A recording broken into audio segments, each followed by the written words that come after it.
Welcome, everybody, to our afternoon session of Tuesday, September 6th, Pitkin County Commissioners. In the room with me, I have Greg Postman and Kelly Curie McNicholas, and I'm Francie Jacober running the meeting today. Patty is out. And we are starting with open space and trails, so I'm going to turn it over to you, Wade, or to Gary. Let's turn it over to Liza. Hi, I'm Liza. I'll take it over. The ecologist and natural resource planner with Open Space and Trails, here to introduce some researchers from the United States Geological Survey, USGS. Hopefully you all saw in the memo that we're bringing these researchers here to provide an update on some exciting research they'll help collect using Pitkin County open space lands. That's a real connection. They approached us with a proposal to install some soil moisture monitoring and snow monitoring sites. Not too dissimilar from things you may be familiar with, like the Aspen Global Change Institute does soil moisture monitoring on open space lands. We have within our watershed, the NRCS has SNOTEL sites, and this research is really sort of elevating the knowledge base of snow and thus water resource knowledge. We think it's very timely given the increasing aridification and looming water crisis in the upper Colorado River Basin, and we're in a lucky position in the headwaters to be able to collect information on the snow that becomes our water and provide information to both the local community and the broader community. I'll let these guys talk more about how this fits into the bigger picture, but it is only the second watershed in the nation to receive this kind of attention through the Next Generation Water Observatory System. So it's exciting to be able to be on the front line, both in terms of sort of data validation and comparing that to the data that we have already in our watershed, and sort of methods testing, but also providing sort of increased spatial resolution and knowledge for the local community. So staff has reviewed both the sort of big picture and the nitty-gritty details of what these stations would involve. They're pretty low impact on our sites with pretty minimal site visits, because a lot of that data now just goes through telemetry or satellite communications. So there's pretty light on the ground impact. And I think with that, I'll pass it over to, who's up first? Graham or Todd? One is the snow and one is the soil lead. So that's why I've got two of them. I'm going to share my screen.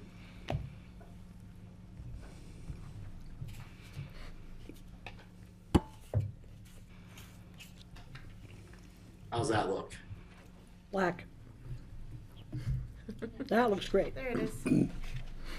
Great. Okay. Well, thank you so much for having us. We're really excited about possibilities here in Pitkin County, and it really sort of stemmed from some work we've been doing with the National Coordinated Soil Moisture Network, which is sort of this interagency group that coordinates soil moisture data collection, and that's where we met the Aspen Global Change Institute folks. And when NGWAS selected the basin in Colorado, well, I went right to AGCI and asked them where they, how they got their monitoring program started there, and they said Pitkin County was one of the key players. So that's why we're sort of here today, and that's why we really chose to focus on the area, including the Roaring Fork, to do a lot of these measurements. So I'm in Carson City. I'm part of the National NGWAS program, coordinating soil moisture measurements, let's just say.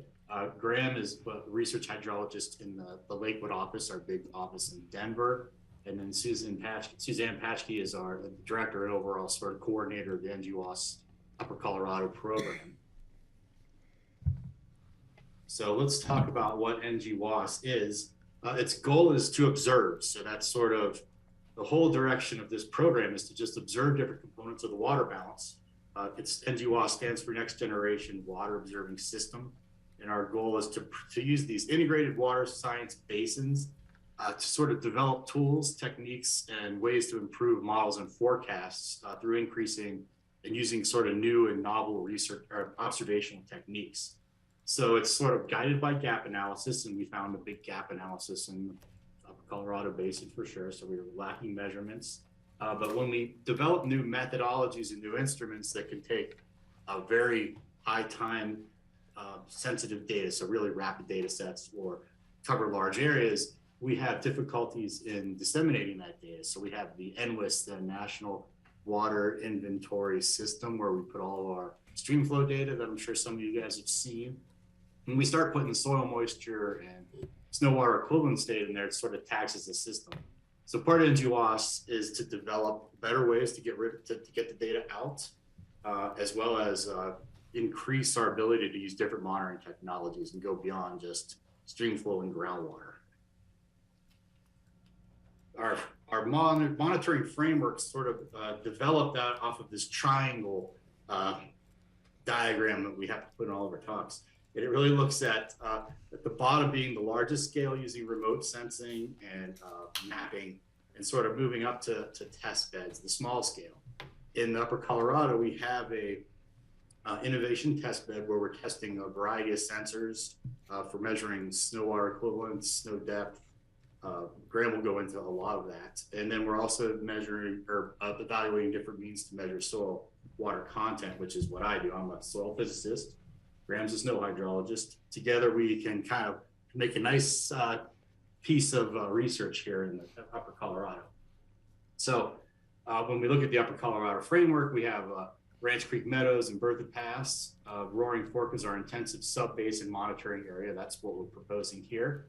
And then we have wider surveys that we're doing across the Upper Colorado, as well as feeding all this data into remote sensing. So the basin selection, these NGWAS basins are supposed to be regional focus area. They're large. They're HUC 8 regions, so it's a fairly big basin in the whole Upper Colorado. You can see it there, which has a lot of sub-basins within it. We're picking 10. There's a paper by Van Meter and others from 2020 that sort of assessed the U.S. and each region that's sort of highlighted with the different colors there. And then they assess the needs within each of these sub-basins, and then they pick them selectively. And Upper Colorado was picked second in FY19, or that's 2020 to the rest of you. Us in the government fiscal system kind of do everything with these. Well, you guys probably do fiscal years too, so maybe they don't align. What happens is a basin gets about $8 million in year 1 and 2 to develop the infrastructure. That's the sensors, the various technologies that are going to be deployed, and then $4.5 million from years 3 to 10 to maintain and keep these systems going. So it's a long-term investment of USGS funds to keep these sites going and to keep the basin data collection going forward. When we talk about these basins, they kind of have two different data sets that we're trying to collect that feed into the integrated water availability assessment. This is a 5-year report that the USGS puts out on how people are using water across the country. So to do that, we have core parameters that are sort of at the national scale. So all the 10 basins have to have these core parameters met. That includes, snowpack, ET, and soil moisture, as well as some water quality and water use metrics, like for instance, how much irrigation water is being used. But these all those come from models. The observational data is really the quantity and quality data. And then beyond that, we have focus topics within each basin. And in the Upper Colorado, those are sort of driven by stakeholder needs in the basins and input from the local science centers. So those include improving snow accumulation and melt processes and surface water, groundwater availability, as well as salinity concentration changes for groundwater influences in downstream areas of the Colorado River. So those are the key areas, topics that are being investigated. And then we have all these core data sets that we're collecting just to feed into the national availability assessments. And so Graham's leading the snow monitoring and hydrology efforts. I'll let him take over here. All right, thanks, Todd. Yeah, so with kind of the focusing in on the Upper Colorado River Basin, you probably noted in those focus topics, snow is really a key variable that drives the hydrology in the Upper Colorado River Basin. And so it's a big focus of ours. in the NGWAS program in terms of new data collection for improved snowpack and soil moisture monitoring, because that's really the, our biggest water reservoir, and that, better characterization of that snowpack and soil water storage is really key for improving our understanding of water availability in the basin. From the snowpack side, a really significant challenge with characterizing our snow water resources is the snowpack is highly spatially variable. So, across space, our snowpack reservoir exhibits a lot of spatial variability and temporal variability. And so we need to take a variety of approaches to try to better characterize that snowpack from year to year. And from the NGWAS program, we're sort of taking this approach where we're testing, a variety of new technologies and monitoring efforts to try to help improve our ability to monitor the snowpack and ultimately link it to our stream flow. Three of kind of the bullets on the bottom of this slide highlight those different approaches. One being, continuous snow station observations, and that is, really similar to how we monitor snow currently in the basin with NRCS snow-tell stations. Those snow-tell stations are our most critical piece of information for monitoring snowpack. But at the same time, the snow-tell stations tend to monitor the snow in a typical kind of elevation range, and they're often located in these openings in the forest that are somewhat sheltered. So part of our efforts are trying to put new snow station observations in different environments that aren't as typical of what snow-tell monitors. So for instance, putting stations at higher elevations in alpine environments where, we're more exposed to wind effects and things like that. The second bullet point is efforts to spatially monitor the snowpack through things like drones and UAS applications that can monitor snow from the air all the way up to airborne platforms like airborne snow observatories that can use LiDAR to measure snow over larger basins, and then even down to the ground where we're taking spatially distributed measurements of the snowpack around our stations to try to fill in the picture of that spatial distribution. And then the last focus is trying to position new stream gauges that are pretty targeted to some of these new snow observations, so we can really try to do a better job of linking snowpack to stream flow. You can go to the next slide, Todd. So this is, most of what I'll focus on here are these continuous snow station observations, because that's what we're proposing in Pitkin County. And this is a map of the Upper Colorado River Basin above the Colorado-Utah state line. And so for our snowpack monitoring efforts, the different points on this map are planned snow stations across this area to a much larger extent than just the Roaring Fork Basin. But the locations that are in green are where we're planning to install these snowpack sites on open space lands. And so they're kind of a range of elevation and landscape types across that area. Next slide. So this is actually a photograph of our test bed snow site that Todd mentioned, and this is in Winter Park, Colorado. And so the goal of the test bed stations are really to try to, test a lot of different sensors and technologies. So at this station, we have, 3 or 4 different sensors for measuring snow water equivalent, for instance, which is the amount of water that's held in snowpack. And we're kind of testing a range of different sensors, and these test beds are really kind of geared towards, sensor evaluations and that we can build upon to help push technology forward on, what we should be using. This image kind of shows, the fall view or summer view of this site, and then shows kind of with the snow cover to give a sense.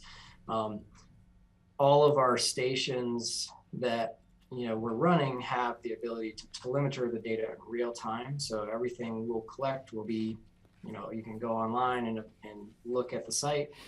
So it's available to everyone in the public, and can be used for a variety of applications. And this is a list of, on the slide here, of all the different parameters that we're going to be collecting at these sites. Not just our testbed sites, but all of our snow monitoring stations.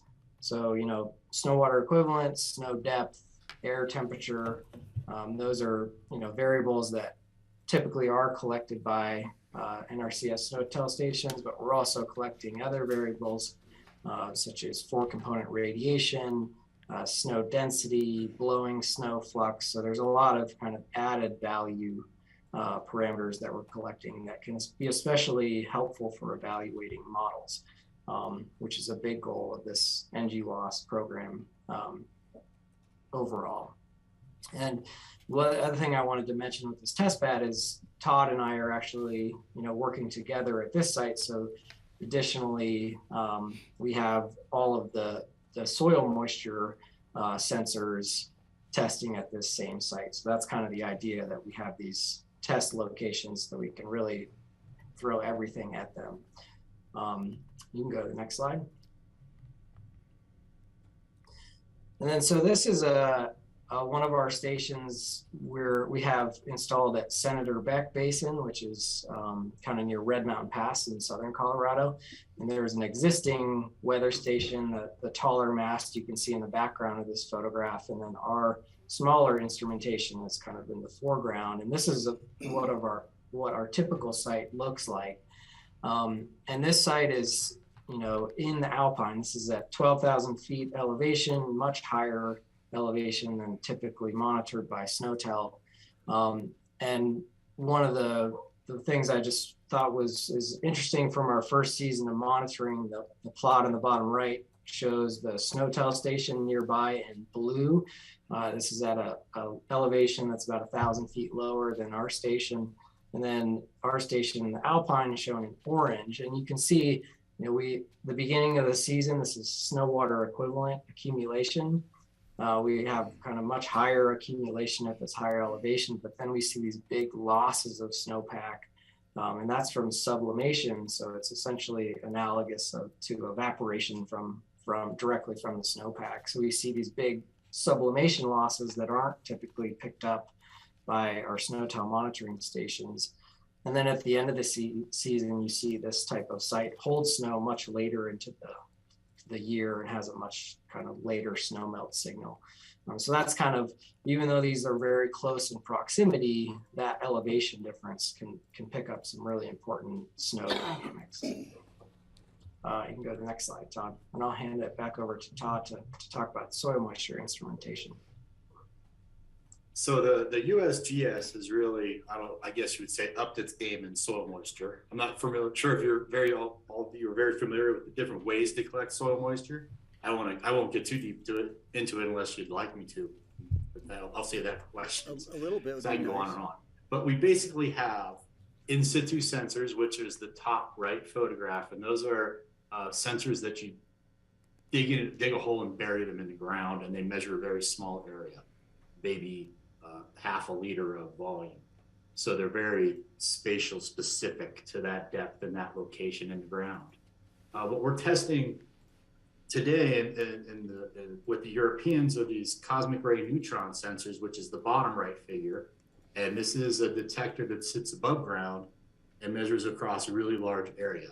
So I'll get into that in a little more detail because it's pretty cool. It doesn't require digging a hole or anything, and it's a new thing that we're testing as part of the innovation test beds that Graham showed at Winter Park.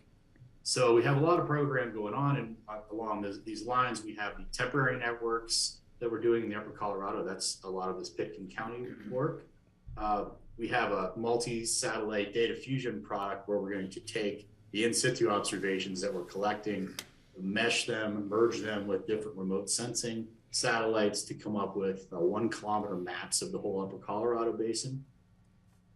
Roaring Fork being sort of our test bed where we can calibrate and validate those models. And then we're developing a techniques and methods document, which is sort of to standardize the protocols for installing soil moisture probes and how the USGS is going to report them, because we don't currently have any documentation on how we distribute our soil moisture data. So all this is feeding in, all this data collection we're discussing here today is feeding into a whole lot of different programs, as well as the National Coordinated Soil Moisture Monitoring Network, which is an interagency network of networks where we're trying to pull all of the soil moisture data nationally together into one repository, which is how IRON and the Aspen Global Change Institute I got involved with them. Now we're developing standards, and then we're doing network assessments. So both within certain states, like for me in the Great Basin, we're looking at how to build better soil moisture networks so they can fill in the gaps that we don't know, and things along those lines. But there's lots of technologies that get buried. This is what IRON's using, or the Aspen Global Change Institute.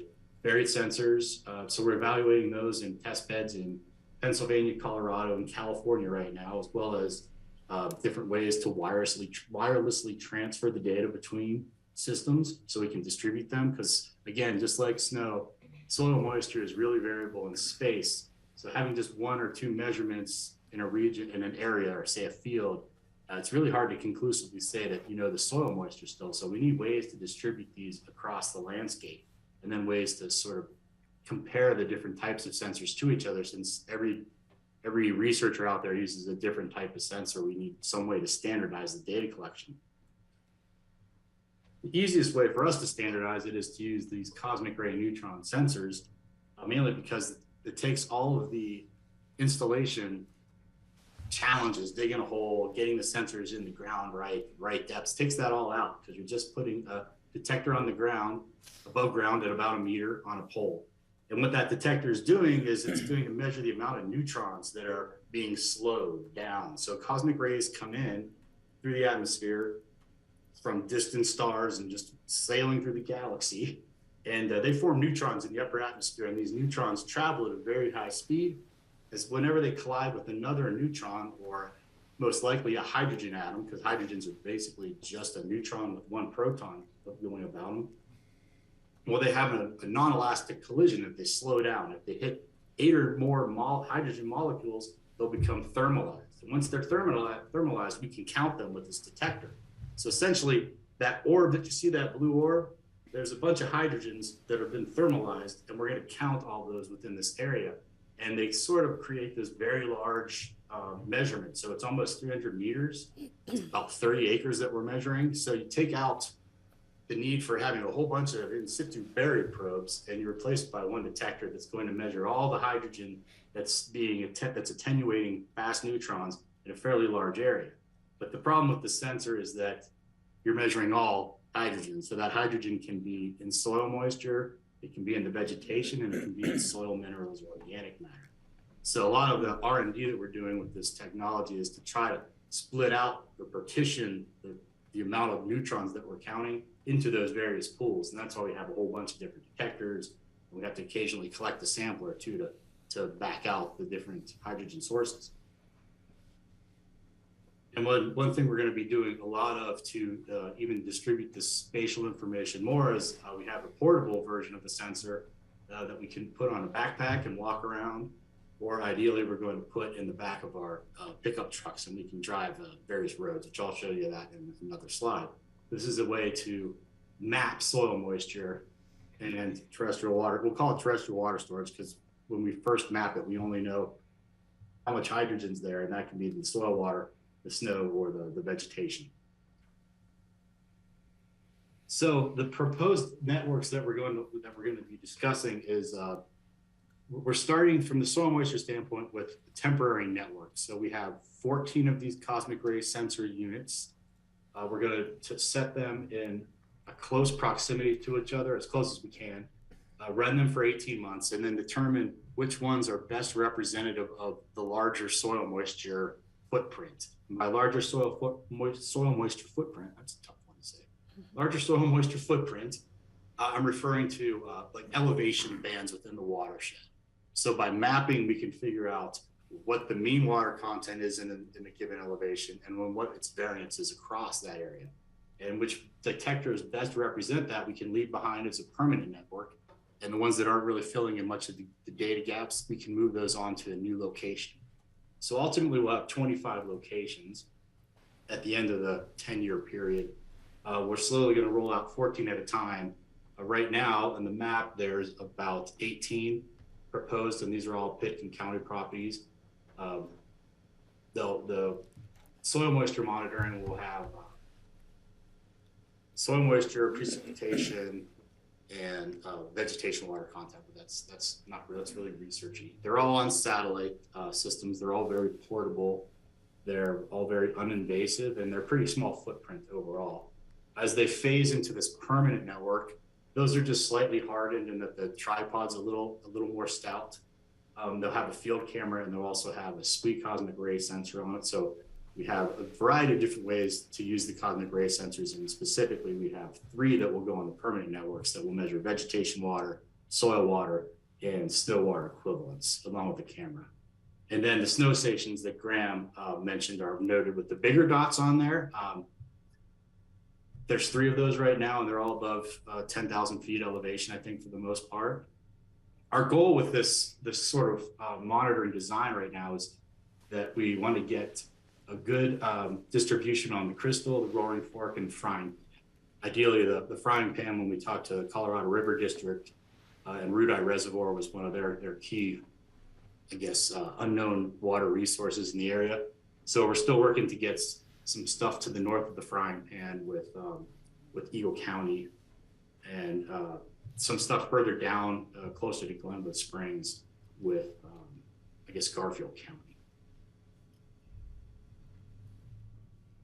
So I guess I kind of said what was in this slide for the most part. This is an overall view of the upper Colorado watershed and some of our more intensive USGS monitoring areas. The Colorado headwaters with the Fraser, the Eagle, the Roaring Fork. These dots are the current IRON systems, which in many situations, we're going to be pairing our soil moisture locations with IRON sites. They have a nice distribution up the Roaring Fork, covering a wide range of elevation. We'd just be filling in along the Crystal and along the Frying Pan. And then doing portable cosmic ray surveys as soon as the pass roads open. So we have 3 passes we can go up the Frying Pan, up the Crystal, and then up the Roaring Fork to each pass with the cosmic ray sensor in tow and a pickup truck, or even an ATV perhaps on the Frying Pan, and just collect data from low elevation to high elevation. It takes about 3 hours to do each road, maybe 4. And then we can incorporate all that into our remote with sense data product, and then come up with this 1 kilometer daily map of soil water content and snow water equivalent for the whole upper Colorado. So that's the goal. Of course, each individual site location is all in real time, satellite telemetered, and publicly available as soon as we get them up and running. This is our rather complicated timeline. I'll let Graham, do you want to go through the snow installation? Sure, yeah. So for the snow specific sites, we have 3 locations. And the installation we're planning on this end of summer and fall, trying to get these sites installed. The highest elevation site is on Independence Pass, and that site we've already kind of visited and found the location. So we're planning that one very soon. The other 2 locations we still need to kind of do some on the ground assessment before we would kind of go forward with that installation. But those would hopefully be in October. Once they're, we can get them installed in a day or 2. And once they're installed, we would, in terms of on the ground visits, we'd probably visit them 2 or 3 times in the winter to collect spatially distributed snow observations and kind of check on them. And then, maybe once in the summer to do any maintenance that might be required. And, besides that, it would be pretty minimal in terms of how much we would need to be there. So yeah, that's all I have there. Todd, you want to talk about the soil sites? The soil sites are, I don't want to say more complicated because we saw the high elevation Pitkin County open space and trails land is pretty obviously, they're obvious sites to instrument.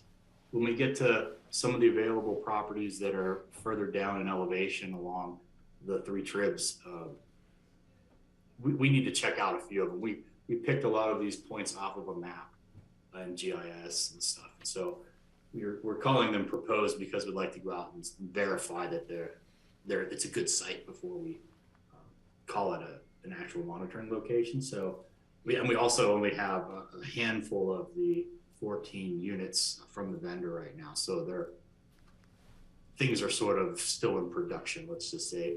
But ideally, if I think we have 18 locations on Pitkin County property right now.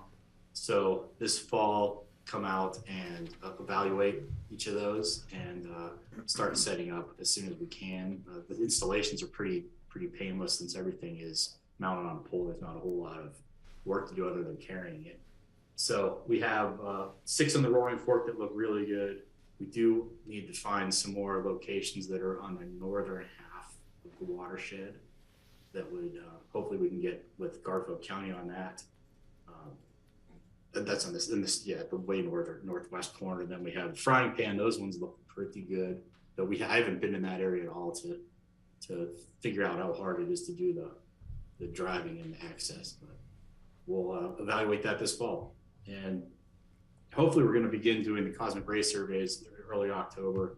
We have a couple of trips planned, and we'll hopefully get everything, at least half the network installed this fall, but most likely it'll all get in next year, probably 19 locations next year. And then we'll have 5 more the year after that to move around. And we can, these locations can move, we can change them. The whole systems are very portable. If we find a different site that looks more advantageous to the landowner or to you guys, it's no big deal to move them around. So we would like to keep these things long-term. We have a 10-year commitment on them, but we're gonna evaluate the data each year and then move things as necessary. So I think that's about it. If that makes sense to you guys and you wanna ask us any questions, then I think we're prepared to answer. Yeah, go ahead. I get two questions, and the first one may be sort of a compound question. I noticed your graph that seemed to be comparing sublimation to snowmelt, and it looked like it was on an annual basis. I assume you guys have a graph to that effect over a multi-year, and sometime I'd like to see that. Just personally would be interested in understanding those relationships. Yeah, that one. Is that a year? Is that the time frame on that graph? Yeah, that's this past winter or water year. So the graph starts in October of 2021, and then sort of ends around June in 2022. So I'm going to get So you. yeah, I'm going to get your email. Oh, sorry. Go ahead. I'm going to get your email address from our folks so that I can ask you some questions about that offline. But my primary question about that is, are you guys able? Have you been looking at that relationship, the proportion of those two factors in the snow loss, if I can use that word, over a long enough period of time that you can understand the effects of climate change on sublimation? So that's one question. And the second question is, in this overall project, are you also considering the effects of dust deposition on the snow? Yeah, thanks. Those are great questions. So I've done a lot of research on sublimation, and I would say it'd be hard to say through measurements, how sublimation may be responding to changing climate, mainly because we don't have a lot of measurements of sublimation, to be honest. It's a really hard thing to measure. I wondered, And yeah. in stations like snow tile stations, as I mentioned, they were designed in this way to be, they're often located in these, you think of these little sheltered pockets in the forest. So essentially they were designed in a way to limit sublimation, because they're kind of like, all right, we want to monitor snow in these index locations that aren't going to be as susceptible from year to year to things like wind changing that snow. And from a statistical perspective, it makes total sense why they designed the network that way. But it's really kind of given us, we haven't had the ability to really understand sublimation from those sites. And those are our key kind of snow monitoring observations. So That's not a surprise to hear that. Yeah. yeah, so some of these new stations, like this one in this picture, that are up in the Alpine, and they get a ton of sublimation. We're hoping that these types of new observations will help try to, dig into that question more and give us more on the ground data. So really, some of the work related to climate change we've done is modeling based, and so we do have some ideas on how sublimation might change as a result of climate change from models, but we don't really have kind of that on the ground data to support those estimates. The dust on snow thing, that is a part of all of our snow monitoring stations in terms of they'll be measuring snow albedo. So we have 4 component radiometers that measure the incoming and outgoing shortwave and longwave radiation. So we can monitor albedo, which is really the key variable that dust impacts, is how reflective that snow is. And then a few of our stations, there's another researcher who's collaborating with me who's kind of putting some even kind of more advanced radiometers at our sites, kind of co-located with our radiometers, with the hope of really trying to dig more into understanding the dust impact, kind of providing some additional data collection. So that's definitely a big focus of ours. Really the snow energy balance in general is a big focus of these stations. So The reinforcing feedback loop that's inherent that I would assume is inherent in the dust on snow phenomenon would seem to be a really important phenomenon to measure as part of a project like this over time, especially given climate change. yeah, absolutely. Kelly? Thanks. Thank you for this. I have a couple of questions. One, I'll just start by saying that I support open space resources being used for this project and the long term. But I'm curious because it sounds, what I'm hearing is that there's a little bit of you guys are trying to prove some kind of foundational science with your methodologies and tools, as well as kind of measuring outcomes of the information that you collect. And am I understanding that correctly? And then how does kind of moving your stations affect that, both of those efforts? And then I have another question that's separate from that. So yes, I would agree that there's a lot of R&D that's going on, and the fact was that we started the R&D about 18 months ago, and feel confident enough in much of it that we can move it forward into practice. So I think we got sort of the measurement techniques down, and the knowledge that, like, for instance, the cosmic ray neutron sensing is going to provide us a useful measurement, that we're not concerned about it anymore.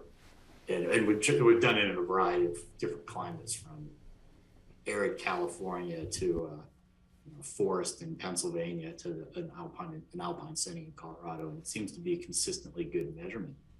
The only reason for the temporary network was we wanted to be able to be sure that we knew all this, the statistics that were within each elevation band. We wanted to be sure that we were covering the variability that was actually happening on ground. And to do that, we only need to take a small amount of a large amount of spatial measurements, but only for a short period.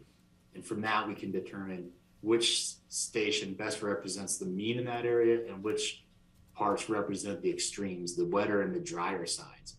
And so when we're talking about basin-wide monitoring, we only need to know those, and we can infer sort of the distribution of the rest in between them. So we started with the temporary network, and the original proposal was really to do a blanket, all 20 stations at an elevation from 6,000 to 7,000 feet. Run those for a year, get all those statistics, then move all those up to the next elevation band, let's say 7,000 to 8,000 feet, and leave behind 4 or 5 in that lower elevation that best covered the range that we saw. Well, the reality is that there's just not that much land on the planet to develop those kind of statistics. You know, we came to the realization about 6 months ago that we just need to get in as much as we can right now. And Pitkin County had the best distribution of available land to do that. So the temporary network is sort of evolving, and I'm not sure how it's going to evolve after we actually get some set up. You know, we'd like to consider them being temporary for just 18 months.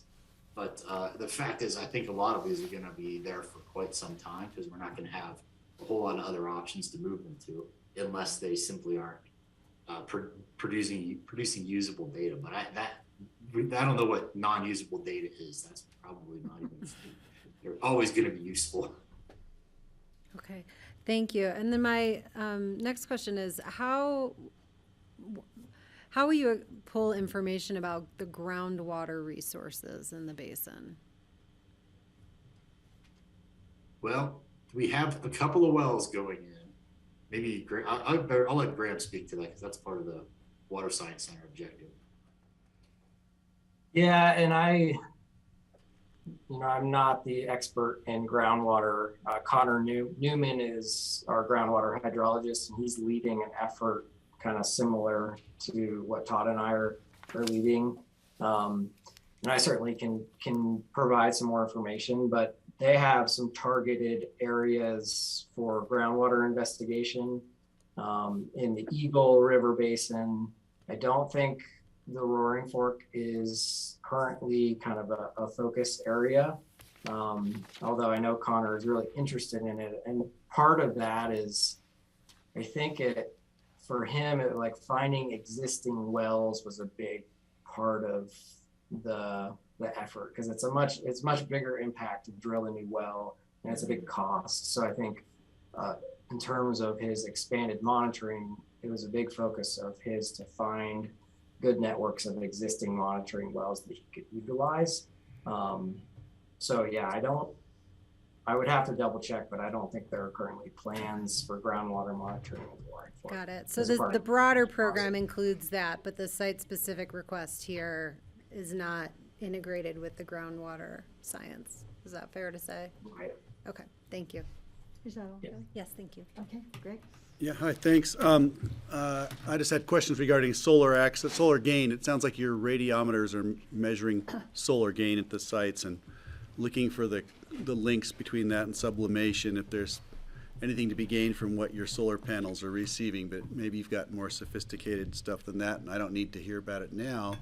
But my main question is, I get the impression that perhaps none of these sites are actually on open space land or on county land, or are they? And are we talking about land within Pitkin County? Or are we talking about all these sites on open space property? I wasn't clear. These are all on open space property. They are, even the So- top of the pass? Yep, so there's, a lot of these are actually mining claims Okay. that are in open space and trails inventory. A lot of them are surrounded by national forest, but as We all know working with federal partners on timeline did not align with this, and so that was part of the sort of mutually beneficial relationship that we have. And so those are all under our backcountry management plan policy. Right, okay. And so those are to be managed similar to the surrounding areas. For That example, the one answers on my Independence question. Pass already has an AGCI Right. station on it, and so that's where the snow station that will go on that one aligns with the management of that parcel. And so Will the data Yep. collected here have any value to the watershed biodiversity studies that are underway? Is there coordination? in some ways, I think that this is a bit more because the snow and the water it changes on an annual basis. A lot of those watershed biodiversity mapping efforts are longer than that. You know, there's long-term wildlife corridors mapped. There are, highways that have been there for a long time that create these long-term data sets. So maybe in the long run, I think in the short term, what it does is improve the stream flow predictions, which a lot of water resource managers and ecologically interested folks are curious about on the shorter timescales. Got it, okay. If you check page 10 in your packet, you'll see the sites on open space. Specifically, okay, thank you. The last question I had was regarding, a couple weeks ago, we had a visit from, the River District came and gave a presentation on cloud seeding. And I know that, I don't know if it makes a difference here, but our county has had less cloud seeding historically, intentionally over the decades compared to other parts of the state which are part of this. And I'm just wondering, will effects of cloud seeding be measurable given the history? And it's a naive question because I'm not quite sure how I understand it, but I'm just wondering, will data gathered here help us determine whether or not there's any benefit to it where it's happening elsewhere in the state versus where it's happening to a lesser extent here? No, cloud seeders hope so. Yeah, I'm not sure. I do understand that this is more of like what hits the ground and what happens after that precipitation hits the ground, right? Whether it's in the form of snow and it sublimates, or it's snow and it melts into the ground and infiltrates, or goes into the soil. Like this is focused on that, so I'm not sure how May not be how the cloud seeding Right. data, how you would quantify how much water is coming down from cloud seeding is sort of beyond me, but maybe these guys know or know someone who knows. Well, it's a really hard question to quantify, how well cloud seeding is working or not.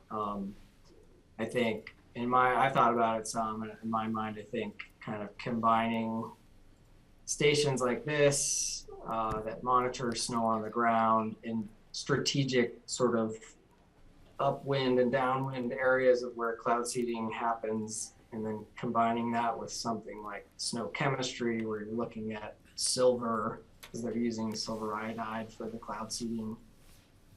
But it's there's so much variability in precipitation, so it's really hard to design an experiment that really quantifies how well is cloud seeding working. So my short answer, I guess it's kind of a long answer, but I would say it would be hard to use the station data specific to that question. Got it, thank you. Can I just do a follow-up then? Can I understand, what is the timing interval for the data collection? Is it collecting, will you be monitoring it on a day by day or, hour by hour or month by month? Yeah, hourly. Okay. Most of the sensors, actually monitor continuously, like something like the air temperature sensor, it measures every 10 seconds. And then it averages that data over an hour, and then our telemetry happens once an hour. And we provide hourly average data. And so, every hour the data gets sent out in telemetry, and then you can look at it online shortly after. Okay. It might be interesting to have the River District do some soil sampling at these sites. See And if they're you a guys partner can in this line- too. That's sort Yeah. of Okay. in the conversation at least. So that's good. Thank And you. no sample soil over there too. We do particle size, organic content and lattice water, but that's only for the cosmic ray sensors. But we'll have some soil samples collected. Not too deep. Any more questions from open space? Just a quick one. Go ahead, Michael. Is it safe to say that this is primary research such that we don't know how the data will be used over time?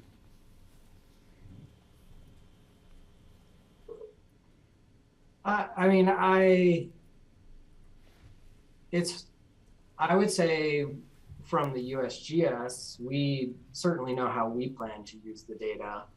And a lot of that is more focused on, evaluation of models we're developing for, trying to, simulate our water availability through snow and soil and stream flow. But I would say the data sets are going to be way more widely used than just in the USGS. I think, water resources forecasting, I would hope will start to use these data. The thing is, it depends on their technique. If they're using the statistical methods that rely on the length of data, historically, that might not be as valuable. But I know, a lot of water resources forecasting is moving towards, these developing new models that are more, physically based on kind of driving, forcing data from, the current year. And in that scenario, this type of station, even though we have a year or 2 or 3 starting soon, will be really valuable because there'll be data in new locations. And Michael, I'll add that some of our local partners are interested already in this data, including AGCI, including Independence Pass Foundation, Colorado River District. So those that are locally involved in this work and have some data points are Ag people? interested in that. Ag? I don't know, though. Yeah. They should be. The Colorado River District is gonna, yeah. Yeah, they mentioned that. Commissioners? And anything I would else? say Just to say thanks. recreation as well. Yes. The Yep. USGS data is used for recreation a lot, for boating. And from the snow side, there's a lot of people that like to ski, and I'm sure they'll find this data really valuable. So, Carrie, did you want to say something? No, I just wanted to get close to the mic so she didn't yell Mike at me. Just in case you did. Yes, well, they answered it, so. Go ahead, Greg. Just want to say before we wrap, I think completely in favor of this and want to see it happen. So just to give my thumbs up toward it.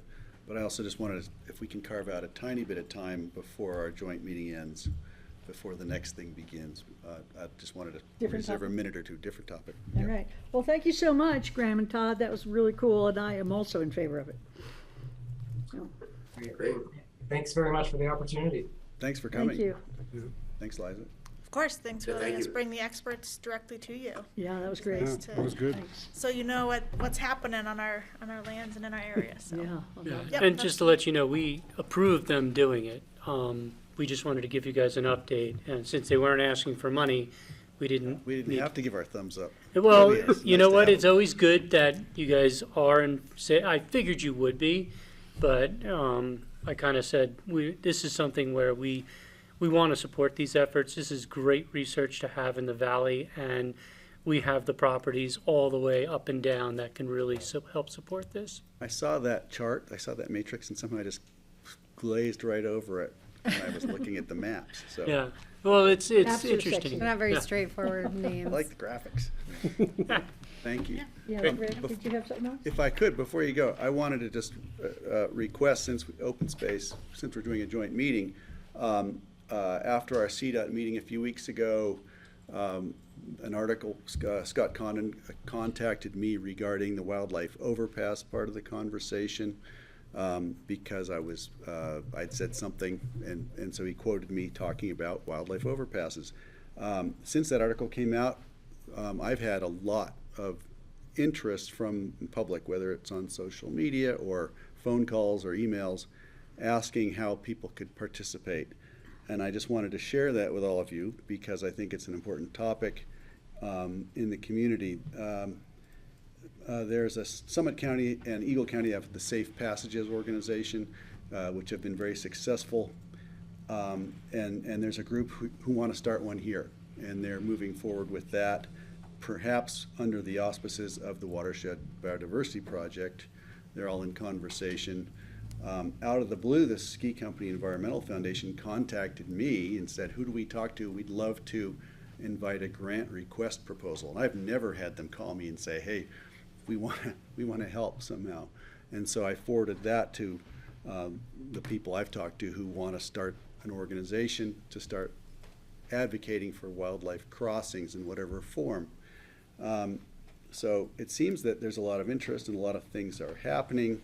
I know Perry Will, who's our state rep, helped push the legislation through to get funding for wildlife overpasses, and there's a lot of interest in that statewide. So I just wanted to bring it up to my board and to Open Space board that I think this should be on the table. And I think in talking to Gary at one point, he said, all we need is direction from you to look into this. Between Public Works and Open Space would need direction from, I think, our board, which would mean a consensus from our board. So I just want to bring it up and say I'd be in favor of that, exploring that. And since you're all here. Can I just jump in with a little more info? Yeah, sure. Okay. Certainly, but I wanted to just make sure the reason was because Open Space is here and we're all meeting together today. So that's the news. I think, and in our conversations, because the most obvious location could very likely be on open space. Could very well be on Deer Snowmass Creek, Canyon? 20 Right. mile 29 Yeah. area. So I'll be asking my board if they're interested in directing Public Works and Open Space staff to look into this. Well, and I can That's give it you an for me. update from our perspective is from the Open Space Board will see this in the budget, and you guys will then see it in the budget. It's part of our ongoing wildlife connectivity work. I had a long conversation with Tom Cardamone last week, and it's interesting that CDOT opened that door potentially for Snowmass, because we talked about it during the Deer Creek Management Plan about Snowmass Canyon being, is it one of those areas that we could look at? Because interesting, the data that was in the paper kind of solidified the fact that in Pitkin County, that's kind of the one big area. I mean, Cozy Point's a tough area too, in the Shale Bluffs, but that's one area that could really be looked at. And talking to Tom, there's potential where we don't have to necessarily build a new underpass or overpass. Can we use existing areas to try to work with that? There's a lot to be had, and as Eagle County Safe Passages and Summit County Safe Passages have shown, it takes a long time. And we were part of Eagle County when they came to this side of the valley. And so hopefully, maybe this will bring a bigger valley-wide kind of safe passages, because it's not just Snowmass Canyon, there's Catherine Store and there's other Cattle Right. Creek. Several areas. Yeah, and so where does CDOT and the state focus their funding? But, so we're gonna put it in ours, and, but if you guys also are, in concurrence about a board, I definitely will work with Brian Pettit from Public Works, and we need to coordinate that, and Dave Passenchek's there, even though he's leaving us, but the next transportation, that's all gotta be part of that conversation. Right. So, I just wanted to say thank you for that. I appreciate that you're thinking along those lines and having those conversations. But also, this has been a topic of conversation since before I was elected as a commissioner. We've been talking about this for years, if not decades.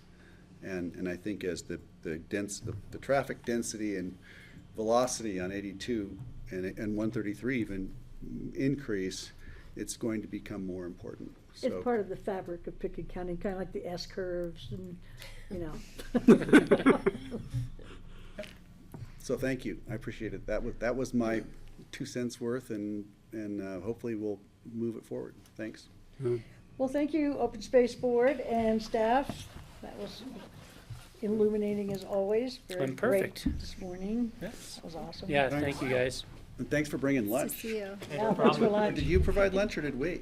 We kind of switch off, so I don't know which one was Well, it's your presence that inspires the Yeah, lunch. they wouldn't give us lunch unless you guys were here. Thanks. Hi, cheers. Thank you so They're much. volunteers. Amy. We should at least do Michael. something. Different ladles from the same bucket.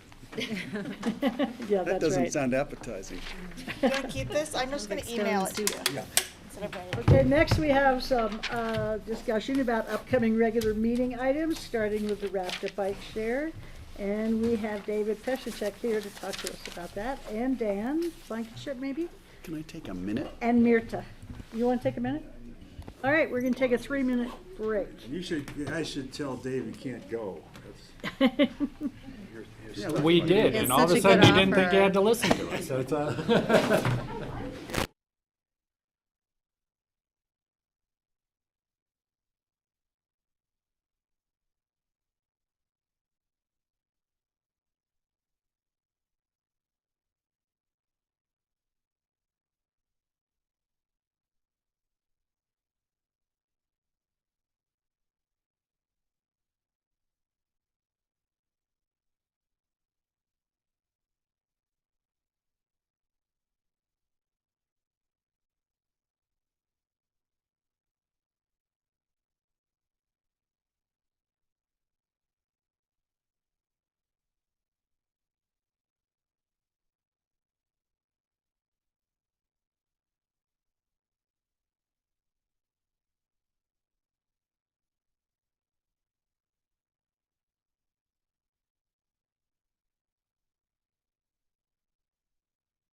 You ready, Grassroots?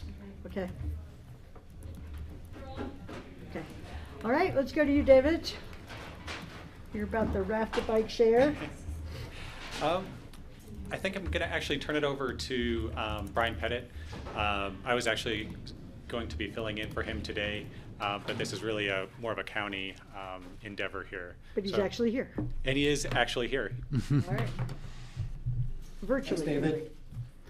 I appreciate it. I'm Brian Pettit. I'm the Public Works Director. And as you know, we are here with David Pesnicek, Mirta Mallory, and Dan Blankenship for the purpose of really looking at providing funding for the bike share program expansion. As we know, bike share has been going on a while. It's been successful. And based on the inclusion of Recycle with RAFTA, there's need for additional funding to expand it even further. So I think in the AIS, you'll see the listing for the county's budgetary impact from 2022 and 23 through 2029. The reason that 2022 and 2023 were combined is we would be making one payment of about $25,000 in 2023. But with that, I'll kick off the presentation to either Dan or Mirta. I don't know who's going to start, but to explain the program in greater depth.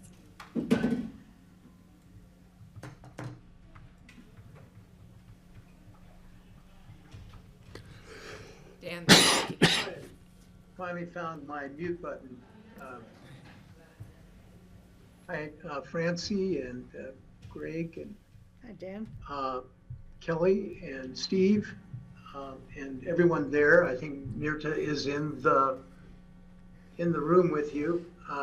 I do have a presentation that takes a few minutes, but I think it would give you a kind of a 30,000 foot overview of the regional bike share program and the MOU that is going to be the kind of the organizational structure that we use to administer the program in the years ahead.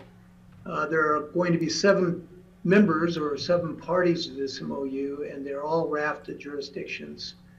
And each of those jurisdictions at some point over the next 5 years is going to receive bike share services from RAFTA, with WeCycle being the provider of the service for us.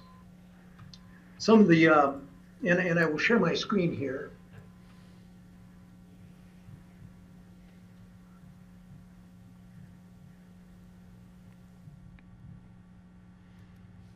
Let's see here now. Okay, well, some of the communities that'll be participants and members of this kind of organization that provides bike share services are already receiving bike share services. And I'll give you a little bit of background about what we're planning on doing and how regional bike share emerged as a concept back in 2017 and 2018 as we were going to the voters with our Destination 2040 plan. First of all, our mission statement is that we pursue excellence and innovation in providing preferred transportation choices that connect and support vibrant communities. I think Michael Owsley was the person that crafted that mission statement a few years back. But that's really what we're all about. We're trying to connect our communities and support them. That's what RAFTA is. We're a support organization. And to the extent that our member jurisdictions are successful, then we're successful.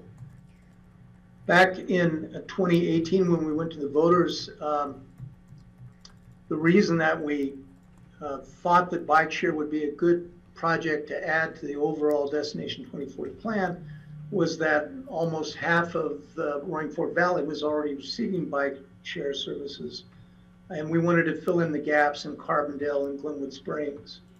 And we believe strongly that we need to try to find a way to get people to and from bus stops and BRT stations in particular without using their vehicles, because we're running out of park and ride space. We were really starting to get very crowded prior to the pandemic. There's a few spaces available these days, but over the next couple of years, all of those are going to start filling up. And construction of additional park and ride space is expensive, and communities don't like to have these seas of automobiles in their boundaries. And we've explored what it would take to operate circulator services in these communities as well, like in the Basalt El Jebel area or in Carbondale. And they're multi-million-dollar kinds of investments on an annual basis for operations and capital. And so if there are other ways that are less capital intensive for us to enable people to get to and from our stations, we want to do that. Plus on our bikes or on our buses, we have bike racks, and there's a lot of demand for that bike rack space. And so people, they want to ride their bikes, put their bike on, go up to, say, Aspen, take the bike off, ride it to where they work, maybe take it out for lunch, do something with it, put it back on the bus in the afternoon, take it home. And we have a finite amount of that space on bike racks. So if we can take some pressure off by allowing people to ride a bike to the station, park it, hop on a bus, pick up another shared bike at their destination, use it, bring it back, and do the same on the way home, we will take some pressure off our bike racks on our buses. So we budgeted about $1.27 million in capital for the bike share plan. And it was really somewhere in the neighborhood of about $580,000 beginning in 2020 for operations, increasing by 3% per year thereafter. In our run-up to the election, we provided some information to the public, and we had all of these projects that the Destination 2040 plan included. And down here under improvements for the environment, we had E2. I know it's difficult to read, but that was bike share expansion. And so there's an E2 here in the Aspen area. We had one in Basalt, one in Carbondale, and one in Glenwood Springs. And then we followed that up after a successful election in 2018 with the development of our 5-year strategic plan. And in that we had an accessibility and mobility outcome. And one of the SMART objectives under that outcome was to provide increased first and last mile options for customers throughout the service area. So RAFTA really, its focus has been on trunk line services, but we want to do things in the future to enhance the ability of people to get to and from wherever it is that they're going, but primarily to get to and from our trunk line services. And I'll talk a little bit more about what we're doing in that respect these days with our first last mile mobility reserve that was created by the board at the end of 2021, which is kind of a pot of funds that we use to jumpstart first last mile mobility programs like the Downtowner in Aspen and now Basalt Connect in the Mid-Valley area. And we also want to increase alternative mode splits throughout the region. The more people that we can get out of the cars, the better it is for the environment, conserving energy, so forth, reducing congestion. And it's about giving people choices. So what we did beginning in 2021 was launch a regional bike share development plan that was adopted by the board in May of 2021. And actually, I think the planning process started in 2020. And we really wanted to develop a plan that gave us not necessarily a hard, fast, plan of things that we had to do, but gave us a roadmap of things that we could do. And we wanted to have a better understanding what was involved in having a regional bike share program and what the cost might be over some extended period of time. And so we have a very robust plan that gives us the flexibility to implement it over time, but we're not locked into it. We're going to kind of work with communities every year and decide what they can afford to do from year to year. And we'll also pursue grants and other ways of finding funding so that we can add more bike stations and bicycles and so forth to the system over time and make it much more available to people. Try to get into areas that are not normally served with transit, make it more convenient for people to hop on a bike and get to a bus station.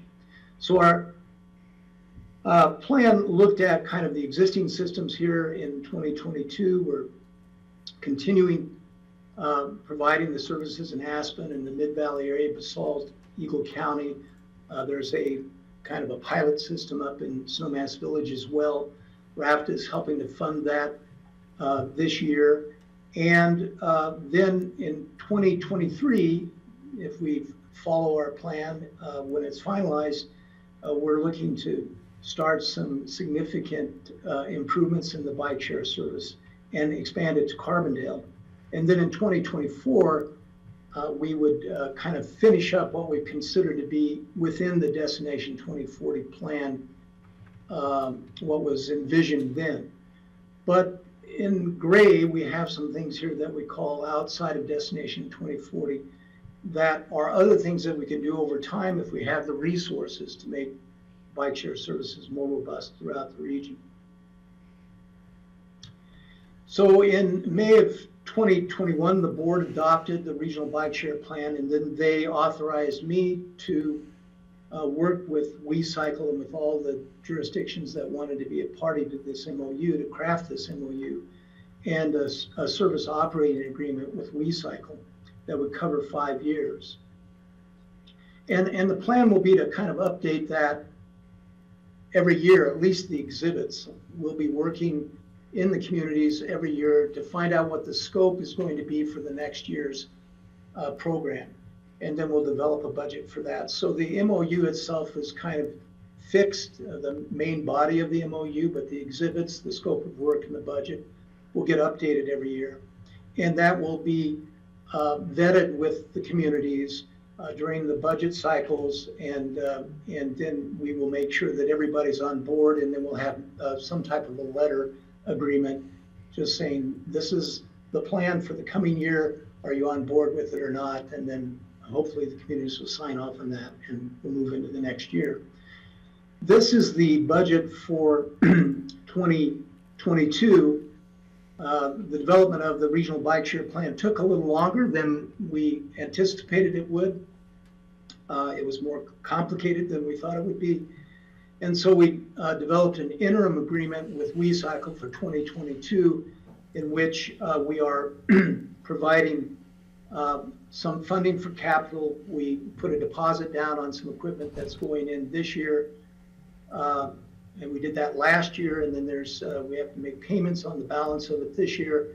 And then for administration and operations, about $626,000. And then there's some funds for planning the system in Carbondale and also in Glenwood Springs. So RAFTA committed about $794,000 to the service in 2022. And for that, there are going to be some system upgrades and repairs. We have to modernize the system.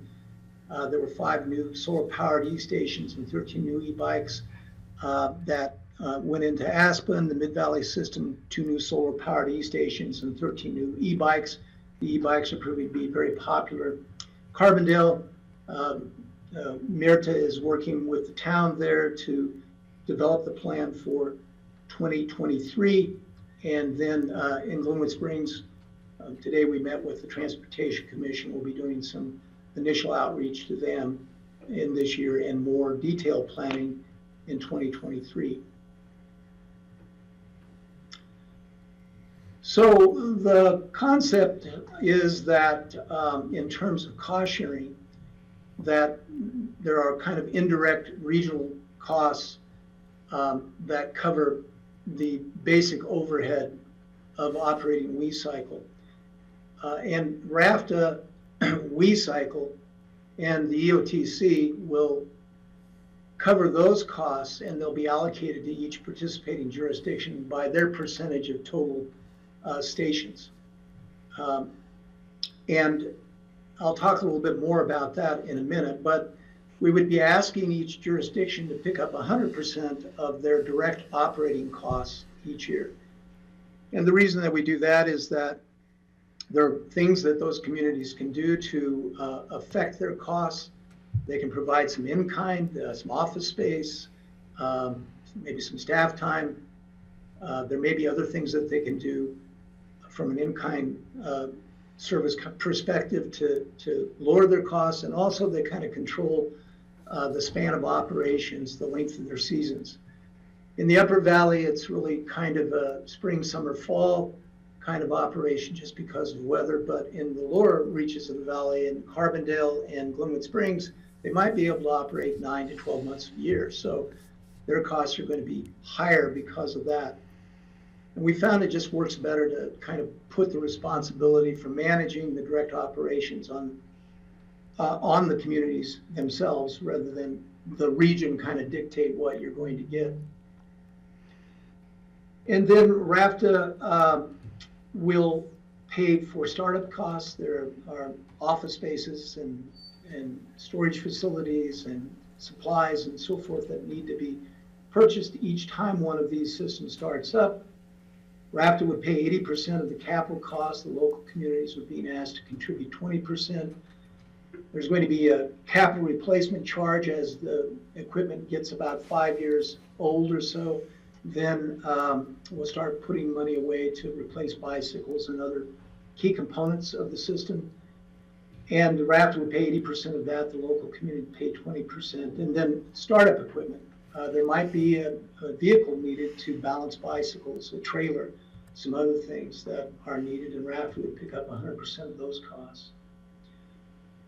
What we say here, though, is that to help reduce the impact of the startup and when capital equipment is being acquired, there's kind of a spike in terms of how much the local community might have to kick in. So because we created this first last mile mobility reserve, we're allowing communities to apply for that to help defray 50% of kind of expansion costs of their systems. And we'll talk a little bit more about how that could reduce what the plan says Pitkin County's share of these costs might be over time. This is a summary of the 2023 plan for now. There are a lot of numbers on there. And I won't go into great detail because I don't know how big they're showing up on your screen. But RAFTA, using Destination 2040 funds, is looking to contribute about 1.869 million in 2023, and then we have been providing about $195,000 to WeCycle for the last few years to pay for just a contribution for them to operate and to help defray the cost of chief financial officer and to assist them in being engaged in planning and so forth. So we're going to keep that money on the table, and then our net RAFTA share then is going to be about $2,640,000. WeCycle generates sponsorship revenue, and they're estimating in 2023 that they would generate about $191,580 of that sponsorship revenue. And then we're asking the OTC, which has been contributing about $100,000 to WeCycle for the past few years, to increase that by inflation each year and contribute $103,000 in 2023. And that's a decision that Pitkin County, Snowmass Village, and Aspen will have to make when they adopt their budget.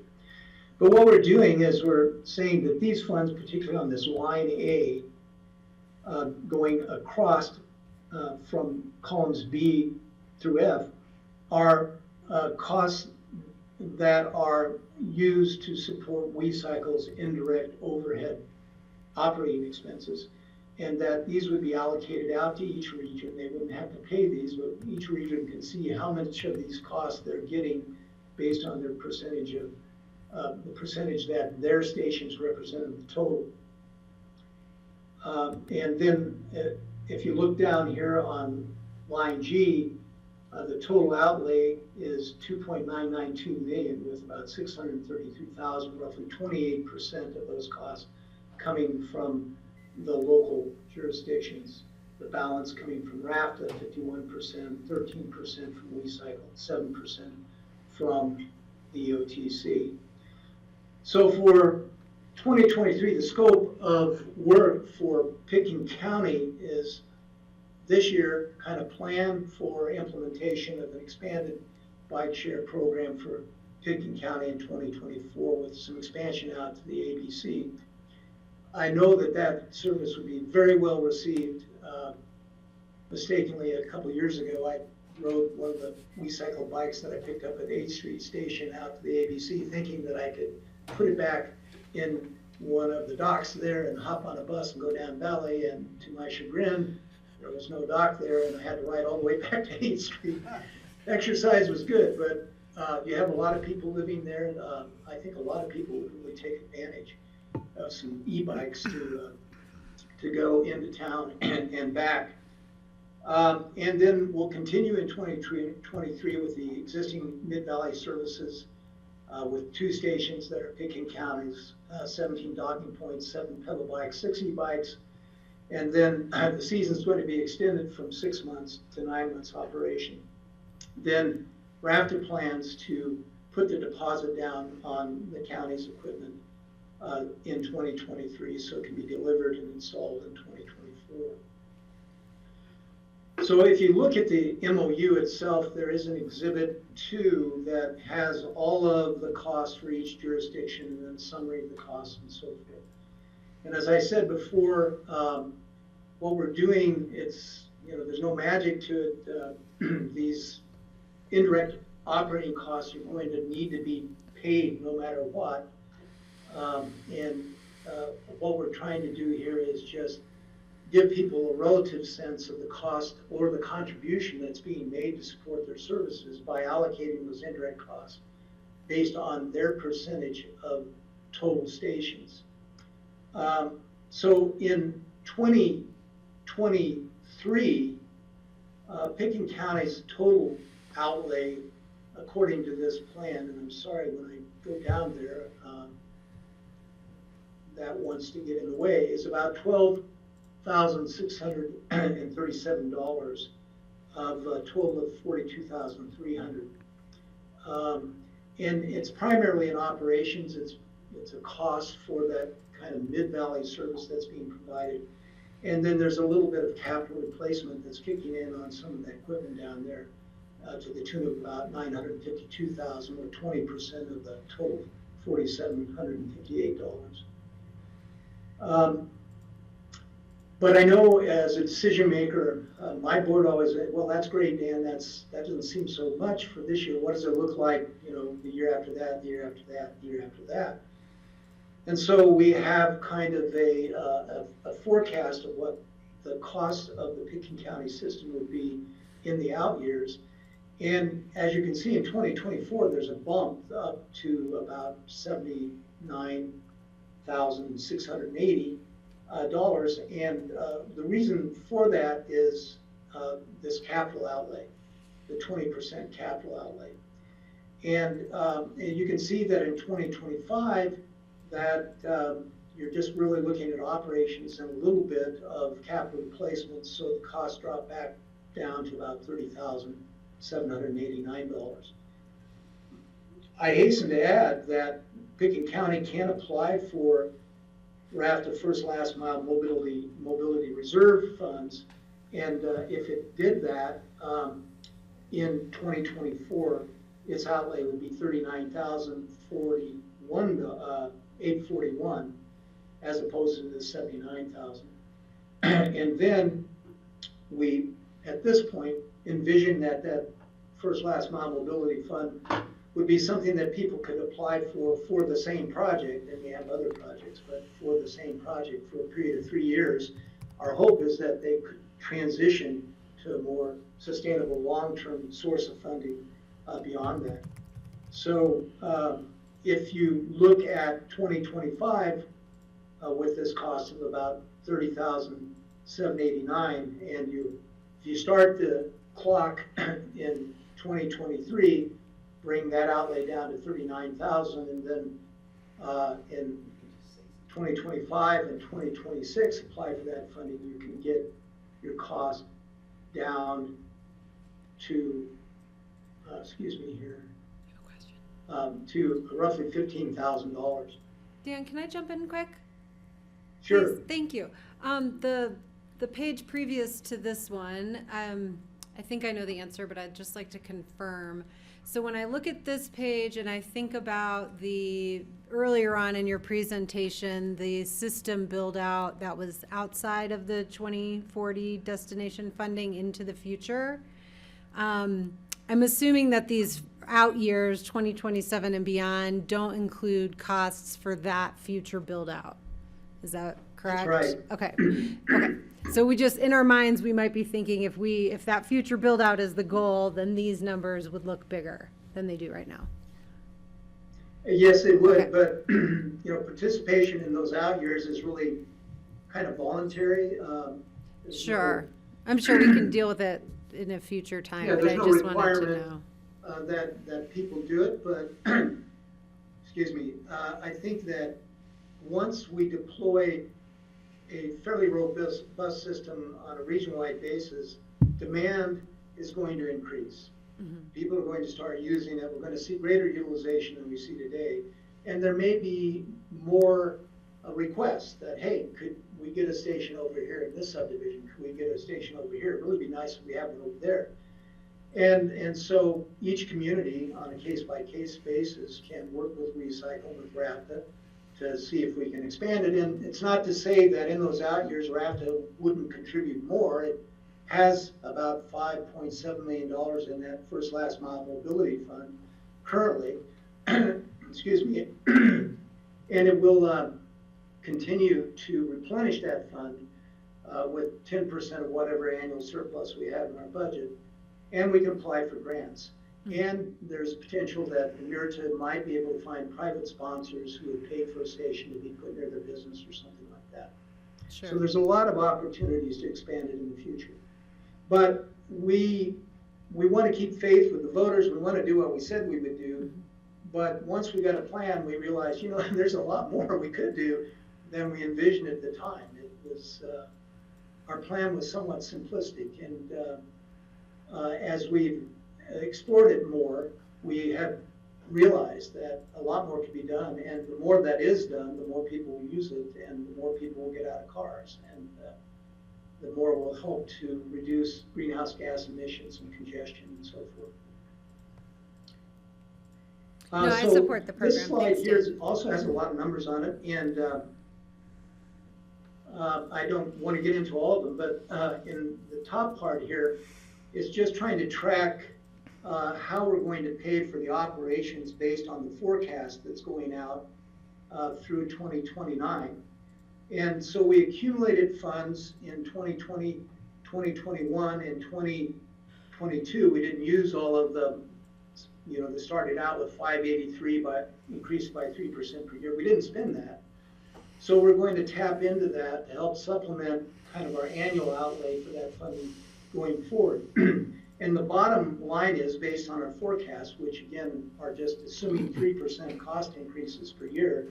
And given what we've seen lately, that may be a little bit too optimistic. But based on that, we, RAFTA, could fund its share of the indirect operations through 2029 and still be in the black. Now, if we need to, if we don't have the funds identified from just, cash that's coming in that's in excess of all of our other needs in a given year, we can contribute more. We can take money out of reserve, or we can tap into that first last mile mobility reserve to help defray some of these costs as well. On the capital side, we started out with $1,270,000. We put a deposit down on some equipment in 2021. We're funding a little bit of equipment in 2022. So really, this is looking to be kind of the balance that's available of those funds in 2023. But the capital piece of it that RAFTA would be contributing is about $1.174 million. So there's only $47,000 left of what we said we were going to spend for capital for bike share. And in order for RAFTA to kind of fulfill what it feels is its obligation to implement this service both in Carbondale and Glenwood Springs and supplement some of the equipment in the other communities, at the end of the day, instead of the $1.12 million, RAFTA will be putting in about $3 million over time. Again, if we need to, we can tap into that first last mile mobility fund to help defray these expenses. And we might need to do that in 2024. But in these other years, I would suspect that we would be able to fund that capital just using excess revenue that we're getting in any given year. So what are we asking of Pitkin County? Well, we've been meeting with communities, and some have put this on the consent agenda, others have had presentations.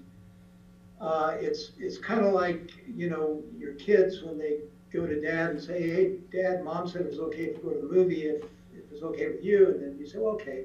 And then he goes to Mom and then, says the same thing to her. when you're working with 7 different jurisdictions to get an agreement approved, and there might be some minor adjustments along the way, it's kind of tricky. So what we've asked people is to kind of conditionally approve this concept of the MOU so that we gain some momentum and we have a little bit of surety, and we kind of fix some jurisdictions and we're not chasing things all the time. We do want to get this MOU finalized before the end of the year. And so what we would be asking commissioners to do would be to say, yes, we're conceptually okay, and we will conditionally approve this MOU, but it'll be brought back when it's finalized. And if things don't change too much, then we would authorize the chair to sign it or the manager to sign it. If you wanted another presentation when it is finalized, we could do that as well, but we don't anticipate that the costs are going to change very much.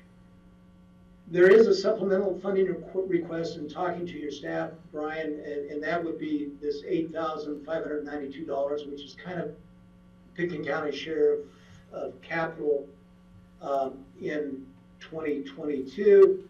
We didn't go through the process up front to ask for it, and it would maybe be easier if the board approved this expenditure just included in the 2023 budget rather than do a supplemental this year. So that's a lot of information. I really appreciate your patience and time that you've given me. I'm happy to answer any other questions that you have. And Mirta's there as well, and you can ask her questions. I just have a quick question for you, John. So can we give, thumbs up for this, even though it's not a public meeting? Yeah, it will be subject to a formal process of appropriation. So right now, we brought this to the board to do, information gathering, question asking, and then to give staff direction that would be executed in the budget then. Okay. Mirta, did you want to add anything? I think that Dan covered all of the details. As he does. And has given you the context for which there's enthusiasm to continue expanding bike share within Pickens County. And I think I'd just share that we're having a banner year. Dan's trip to the ABC would have been much more enjoyable on one of our e-bikes, which make up 18% of our fleet right now, but 50% of our rides. The WeCycle ridership system-wide right at this point in the year is 87% up over 2021 and is 30% up over our record ridership year of 2018. And I think one of the indications that's really encouraging for us is we have about a 14% increase in individual riders. So more people are riding. We are hearing that is because the e-bikes are very pleasant to ride, so we're definitely making those to be part of the expansion plans. And the Pickens County stations are thriving. So you've seen through this whole presentation that Pickens County is one of the unique jurisdictions that has a presence in 2 of our systems, both the Mid-Valley as well as in the Aspen system. The 2 stations that are actually in Pickens County at this point in time are the BOCC BRT stations, both the Up Valley and the Down Valley stations, and those are our 2 top performing stations in the Mid-Valley system. So that people are riding from their residences, from neighborhoods to the BRTs and hopping on the BRTs. So it's a really effective way of getting people up valley or coming from down valley to the mid valley using bike and bus combined. So lots of enthusiasm. We continue to try to refine and enhance our service offering, and thanks to the support of all of our jurisdictions and to RAFTA, the future of bike share is bright. And I will say that just to share some exciting news, we've been working with Skyhook Solar, which perhaps some of you have worked with in different capacities through the county as well. And with Skyhook Solar and our provider, PBSC Urban Solutions, last year we pioneered the first solar-powered e-bike share stations in the country. And we have now announced that we have the first worldwide network of solar-powered e-bike charging stations with 7, and our bikes are 100% powered by the Colorado sun. So we're continuing to reduce greenhouse gas emissions and get people onto bikes. That's really great. So it's exciting. Thanks. Do you guys have any questions? Sorry, Greg and then Kelly? Just wanted to say thank you for this. This is great. It's great to have Dan come and visit in person, just as a RAFTA rep along with Francie. I'm always gratified to get the data from Dan and from Mirta when she's part of this, because I think it's accurate. It's looking forward. It's also great to hear Dan's experience writing to the ABC. I've done the same thing, and I can't wait to see the network expand. And I did want to say the commuter patterns are changing as people discover what they can do on a bicycle, or with the bus and the bicycle. And so we're going to have to be malleable enough to be able to pivot as necessary to modify the system. And I think what I see is RAFTA doing that in a responsible way and sharing the numbers as they come in. And so I'm certainly supportive of this. And all I can say is, you know, I want more. I want to be able to ride the bike farther, and I want to be able to go between distance stations on the e-bike or on the bike, because sometimes I'd rather do that than ride the bus. But we'll get to that one at some point. As Skippy says, young people don't have cars anyway. One can only hope. Kelly? Thank you. Just some clarification here. What budget will this come out of? And future allocations? Whoever. Yes, I Picking County can maybe staff would address like that. to take that. Okay. Go ahead, Brian. Yeah, so currently we're slated to pull it out of the transportation budget currently in the county. So it's in competition with our road program. Mm-hmm. Okay, good to know. And we can dive into that more when we do budget. And then as far as the conceptual MOU that we're being asked to approve or thumbs up today, is it more than the budget appropriation? Is it the budget, the draft budget that was presented for operations, capital, et cetera, over the next, I think, what was it, 8 years? I'm just trying to understand what exactly we're giving a direction on beyond just the appropriation requested. Yeah, if I could, hopefully I can address your question. And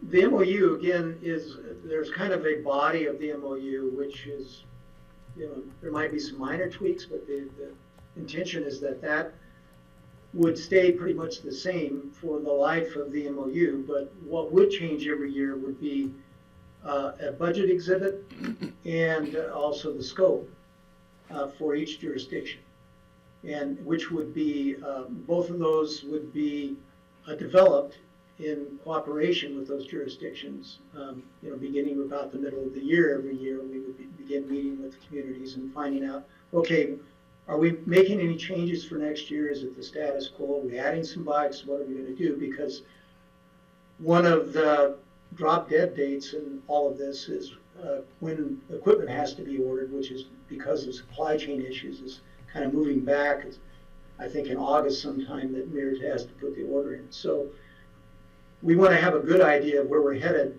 early on, and then not have any surprises for any of our jurisdictional partners, and be communicating back and forth.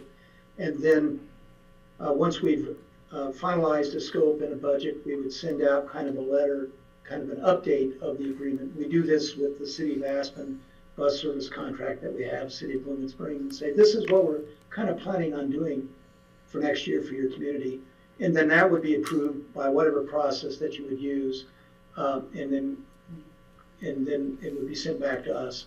So you're just really approving the MOU, and in the MOU, the only budget that we have for it now is 2023. This other information is just provided for reference purposes. These numbers could change. Operating costs could be higher, the capital costs could be a little bit different as well. But you're only signing off on 1 year, and you know, you can always choose not to renew in a subsequent year as well. Yeah, and just to add on to what Dan said, under the Colorado Constitution, we can't make multi-year commitments without a vote of the people. And so this would be subject to annual appropriation. And so as Dan laid out, there would be, you know, the process in August where the board would be giving direction to staff as far as what to include in the budget pursuant to this partnership. And then that expenditure would be dependent on the board adopting the appropriations in the subsequent year's budget. And so This is to lay out a game plan and a process, and it would have to be formalized on an annual basis. And this board or future boards would have opportunities to change your commitment at that time. So the signatories to the MOU would be RAFTA, the various jurisdictions, and WeCycle? WeCycle is not, there's going to be a service operating agreement with WeCycle. Here are the parties to the MOU. That came up so fast. Holy mackerel. And Francie, if you don't mind, I want to go back to an earlier question that you asked about how we have to operationalize this. I thought about the budget process. I did not think about the MOU process, which is actually an intergovernmental agreement. And so under our charter, regardless of how much money it is or such, we do have to adopt intergovernmental agreements through a formal resolution process of the board. So we have to. you'll have this coming back in a regular meeting. You'll have 2 bites at the apple on that, and to adopt the MOU. And then, as we just described, it would go into an annual appropriations process from there. Yeah. So we're not really taking a step today, except to Just appreciate giving us Dan. direction to bring this forward, both to formally adopt the MOU and to include it in the budget. Steve has a question. Steve has his hand Oh, Steve. Oh, thank you, Kelly. Steve. Hi, thank you.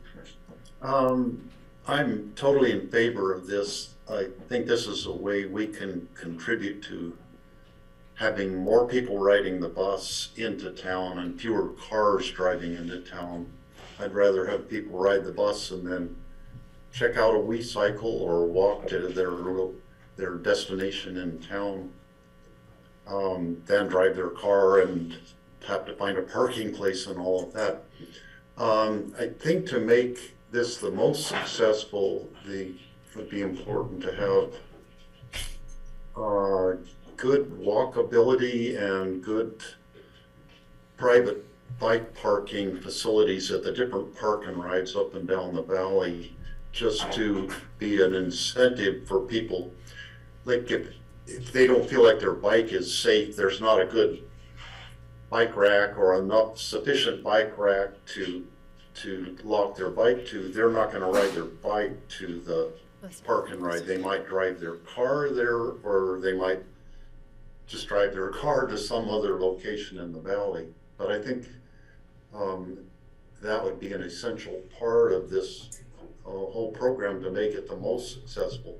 And I would love to have RAP to have to put in way more bike racks at each of the locations up and down the valley, because there are so many people using the program, and that would be the goal to shoot for. So I think being nimble and looking, each park and ride, of course, is different. Some of them would probably need more attention to personal bike racks than others. But I'm in favor of this program and doing what we can to support the WeCycle and getting people out of their cars. Anything else, Des? I have a couple of things. As people are riding further and further on WeBikes, just what's the deal with helmets? Great question. So we encourage helmets, but we do not provide helmets. Mm-hmm. And part of Because I that see is people riding around without helmets all the very time. much so. And that tends to be that people are hopping on a bike and don't want to carry a helmet with them. And so it's one of the challenges of bike share universally. And so we encourage people to carry them, find ways of either keeping them in their office, etc. And we, in partnership with the hospital, have encouraged and tried to make helmets available at lower costs, as well as with local bike shops, encouraging people to go there to purchase them. And there's no liability for the municipalities and RAFTA in terms of not having helmets? Good question. Not So state law requiring does helmets. not require a helmet riding a bicycle. And then each rider signs a liability release when they sign up to use the WeCycles. Oh, And at that point, they assume their own responsibility when riding. okay. I would also say But it is Picken I- County's bikes that we used to have had helmets, and they got pretty gross. They got what? Pretty gross. Yeah, I'll bet. It is Yeah. challenging. It is. And so we speed rider education, bike safety remain commitments of ours and focus of communication, and it is challenging, and we acknowledge that, and we continue to look for ways for partnering with organizations to get the word out about riding safely, using designated bikeways, signaling, and if you can, wear a helmet. Okay. And the other thing I wanted to say is I wanted to thank you for your early vision about bikes. It's been a long time for you, and you are a groundbreaking bike share person, so thank you for that. Thank you. Well, thank you so very much for saying that. It's been a decade. Yeah. And when I think we were in a different room when we first had the conversation of bike share with Picken County, and Picken County was one of our first founding partners, along with RAFTA, and with some CMAQ funding allowed us to purchase the first equipment. So the first equipment was purchased 35% with public funds and 65% with private funds, and it has made a tremendous difference for the community. And thank you for those words of encouragement. Yeah, and you've support. come a long way. We are in motion. Yeah, there you go. Thank you. Any other questions for anybody? Dan has his hand up. Steve? Or Sorry, no, who Dan. is that? Dan, go for it. Thanks, Francie. Yeah, I thought, and I suggested this to Nirta, she has a lot on her plate, and there's probably many reasons why we would want to do this, but that we consider making small bicycle-type bike packs, backpacks available to people with a helmet. And we could call it a wee satchel or something like that, so that people could carry their stuff and also maybe have their helmet attached to it. I think if we had something that we could promote and make available, whether it's subsidizing it heavily or possibly, they're not that expensive, but we might get more people to adopt using helmets if we gave them something that had the WeCycle brand on it and the Raft brand and then the helmet and so forth, and they could be part of a group of people that are trying to do the right thing environmentally, and they're also being safety conscious. Did you have anything you wanted to add, David? I don't have anything specific, just that personally and professionally I'm very supportive of this as well. I think it's been a good process. I think it really increases the transparency and the equity between the jurisdictions, including the OTC and the funds that the OTC has been providing. And we'll have a chance to discuss the OTC funding more in October through that budget process as well. But just very supportive of it. I think it's a great step forward. Will you be with us through that process? I will be there for your prep meeting. Oh, yeah. This is not goodbye. Okay. Well, thank you so much, Brian and David and Mirta and Dan. That was great. And I'm totally in support too. Thank you all. Thank you, thank you. Thank you very much for your time. Thank Thanks, you, Dan. Dan. Nice to see you. David. Nice to see you too, Kelly. Thank you, everybody. Bye-bye. Thanks, Brian. Thank you all very much for all of your support, and I hope we see you on a bike soon. If not, we'll see you here again soon. At For the next playground, one. even sooner. Good to see you. I just want to know, when can we start using WeCycle to connect towns? Unfortunately, not in the near future. I know. Our towns are hard to connect in this part Not of the on an country. e-bike. Let's continue to excel in connecting within towns, and then Okay. We'll tackle that I'm one. glad you have it in your sights. You're thinking about it. There's still hope. there is hope on all fronts, right? Thank you all. Good luck with the rest of your meeting. Bye. Bye. Now it's your turn to get up. Everybody good to carry on? Yeah, Francie, and Liz is available online right now. Oh, I see. Okay.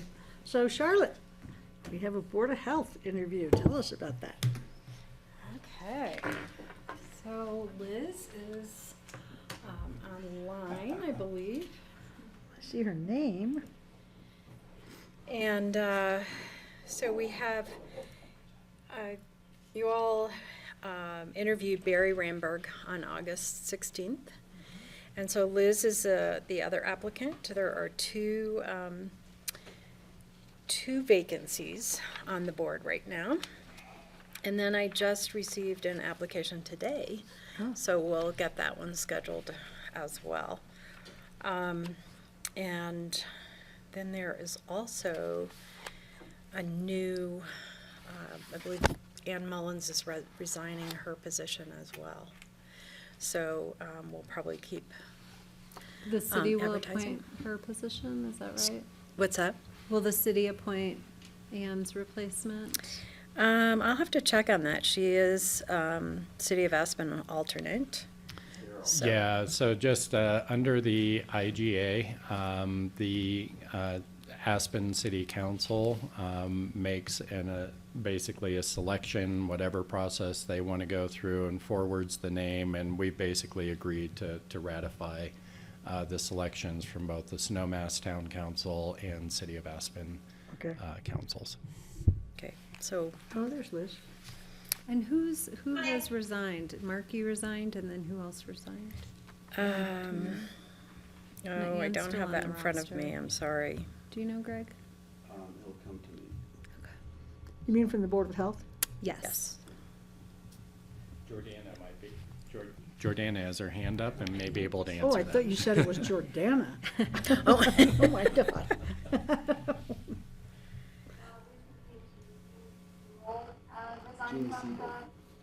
Okay. Resigned along with Markey. And then our alternate, Claudia, who was on as the at-large alternate, also resigned. Okay. Thank you. And Jordana, we're having a hard time with your mic. I don't know if you've had any issues with that. Colin. Or just try relogging. Yeah, so Jeannie is spending a year in France, and so she regrettably had to Oh, maybe she'll resign. run into Howie. She may. Okay, thank you for that clarification. So that is, you guys can start with Liz. All right. Well, hi, Liz. Welcome. Hi, thank you. So we'd like to give you a chance to just talk to us for a little bit about why you'd like to do this, and then we'll have some questions for you. Okay. Well, as some of you may know, I was the Director of Community Health Services for about 16 years, recently retired about a year ago. But during that time, and I'm a nurse by training, so I've always had a health focus in this community and served as a nurse at Aspen Valley Hospital for about 21 years before coming over to Community Health Services. And during the time I was here, we were the public health agency up until 2017 when the county formed their own public health department, of which Jordana is now an exemplary director of. So I've just always been involved in the health of our community, and particularly now in the larger perspective of public health and truly understanding what public health is, which takes a while to kind of get your head around, I believe.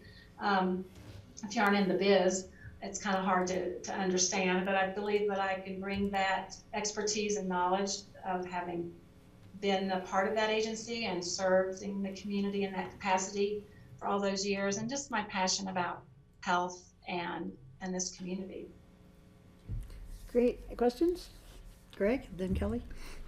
Liz, I just wanted to say I'm really grateful to see your face on the screen, and I was just going to say retirement didn't last too long, did it? Boy, you're already coming back out of the.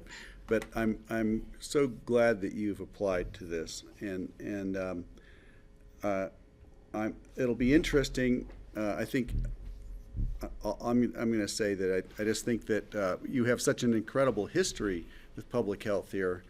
I'm sure that'll be an asset.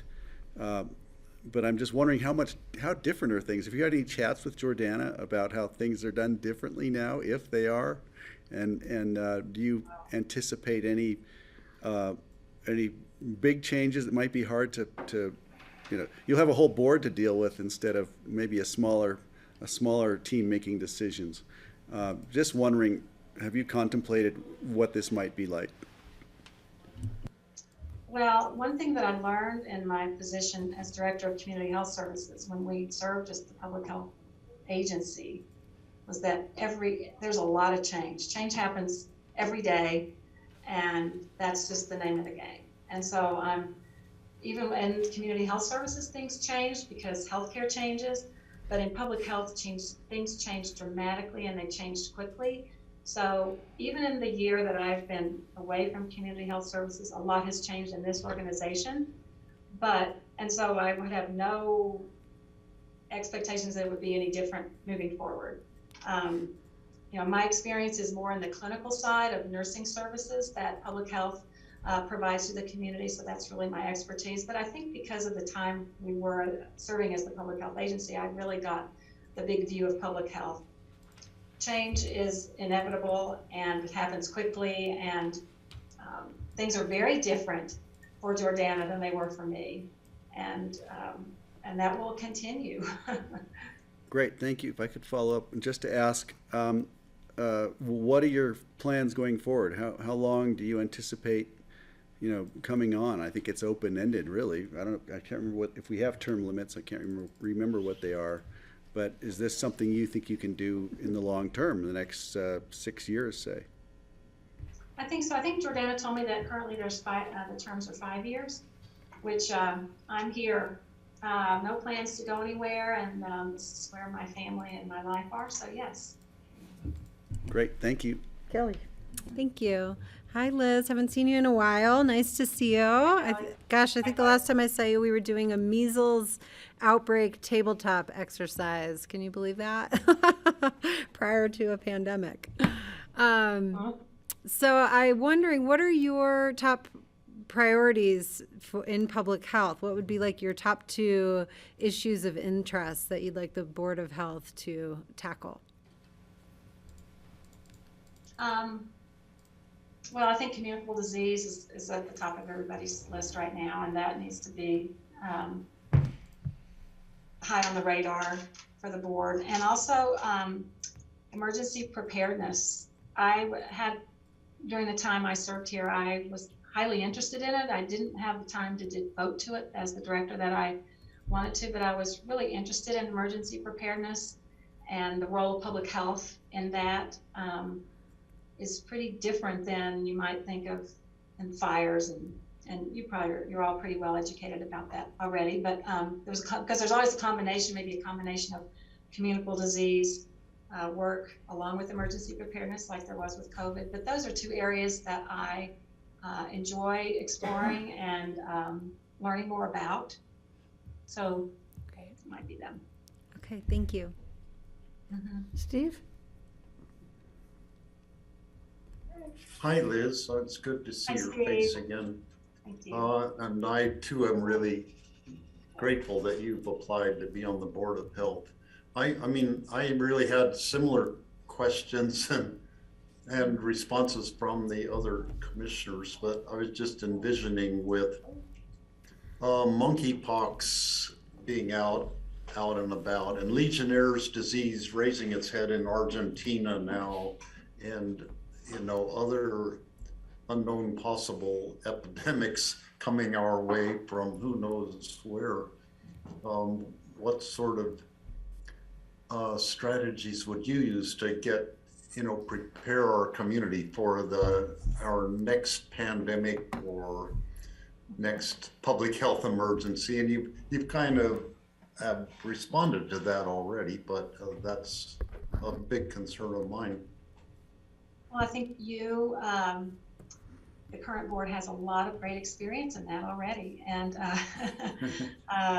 you all did an amazing job throughout that time. And so hopefully lessons learned throughout that process would just continue to be applied. And I mean, every communicable disease is going to be different, and the information that needs to be conveyed to the public will change. But I think the core and the basis of how the county responds I think has hopefully been established pretty solidly over the last 2 or 3 years, and can just continue to be built upon, because unfortunately you had to go through all that and learned quite a bit, I'm sure. Well, I haven't met you before, I don't think, Liz, but I was very impressed reading your resume, and I'm also thrilled that you're applying. And I want to let you know that Patty called me last night to tell me she couldn't be here today, but she was going to try to Zoom in for your interview, but I don't think she was able to. But she raved about you, and she's so excited that you're applying. So I wanted to pass that on to you. Well, thank you. And Thank you. thank you for. Yeah, Penny and I go way back. Yeah, that's what she said. And I want to thank you for volunteering anything, because it is really giving of yourself, and we really appreciate that. So we will, I guess, make a decision on this when, Charlotte? Well, what I'll try to do is get this new applicant scheduled next week, and there are a few more Airport Advisory Board interviews next week as well.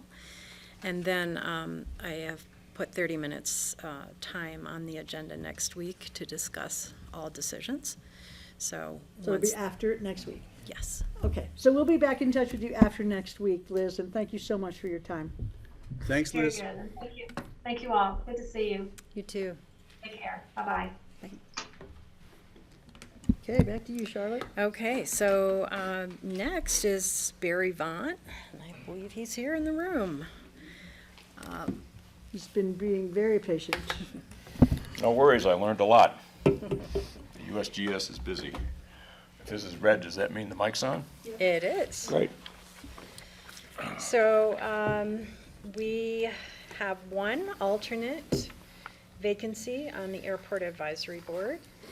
And we have 4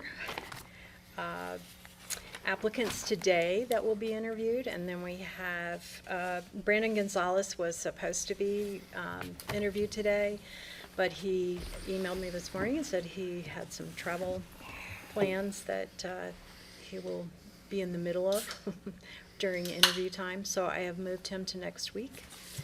So yeah, we have several applicants. So this is Barry. Thanks for Barry's coming back, Barry. Thanks, Francie. We appreciate it. And why don't you talk to us a little bit first? Okay. Hi. Well, what can I tell you about myself? My name is Barry Vaughn. I'm originally from Chicago. I'm 72 years old. I live in El Jebel. It's not like it was back in the 70s. T intersection, barbed wire, and a couple cows looking at you when you go back and forth, which I did a bunch, going back and forth between Marble and Aspen. I know what it was like back then because I was here then. My wife and I live in El Jebel. We're in Blue Lake.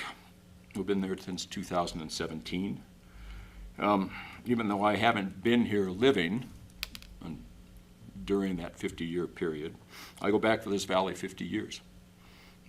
I came over from Crested Butte, East Maroon Pass, first time in December of 1972. 210 bonus, 3-pin bindings, floppy leather boots. Got to the Red Onion and thought I was in heaven. And I came over from Crested Butte in the summertime over Conundrum. Made it down to Aspen and stayed in the Hotel Jerome. Cost me $35 for the night. Wow. I haven't stayed there since then. I think they do So- a Colorado locals discount in the fall. Yeah. Yeah. I was an Audi-bound instructor and staff trainer for Colorado Outward Bound School, except for one summer when I worked for Northwest School. I was based in Marvel and Leadville, and I know the mountains all around here from Yeoman Park, over there on the west end of the Holy Cross, through Independence and the Swatch, all the way down through the Elks, down to the Raggeds and the Marble Base Camp where I worked.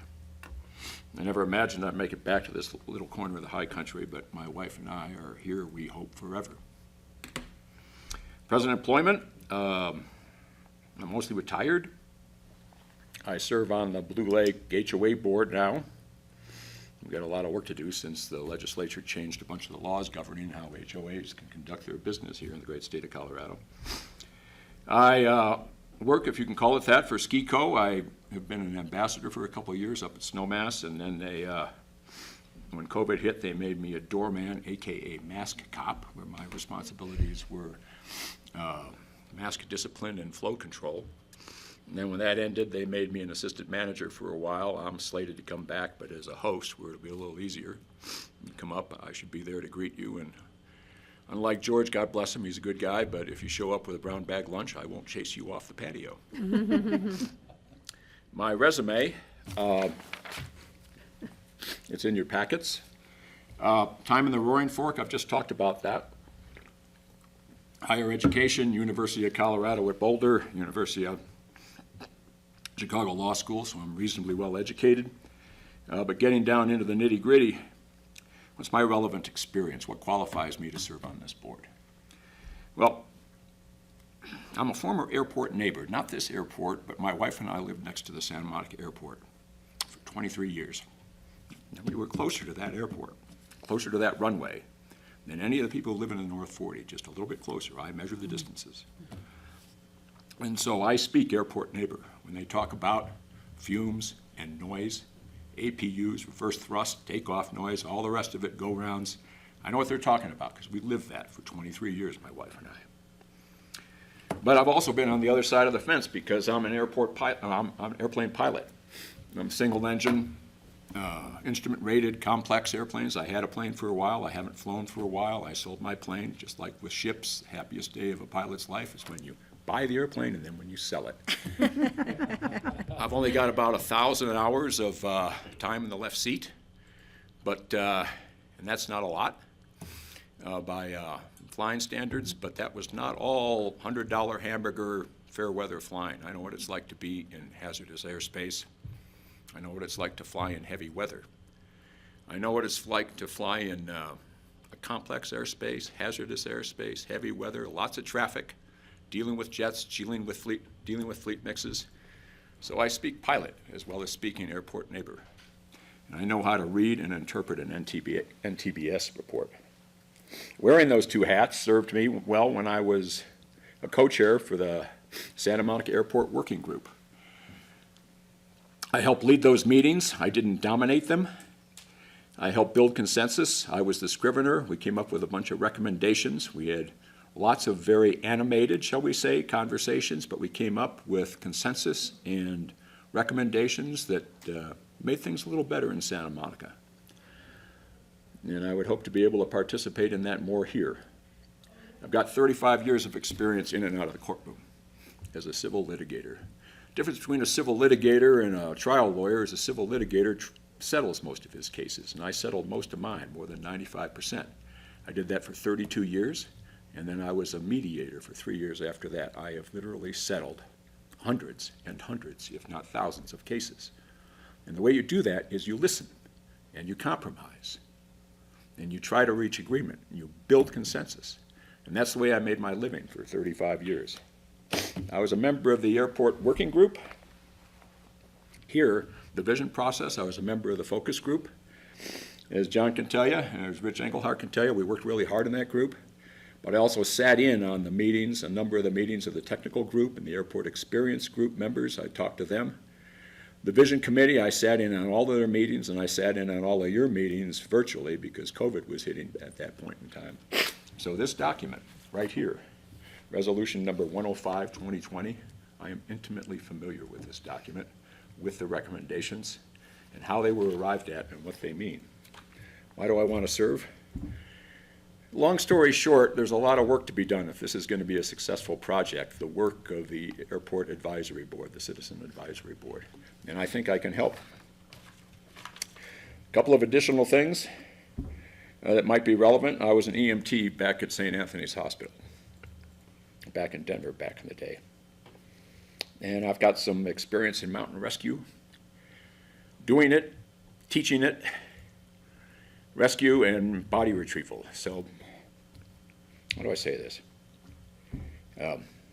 Safety isn't an abstract concept to me. We talk about safety and what happens when things aren't safe. That's a real thing to me. That's a concrete thing. That's not an abstraction.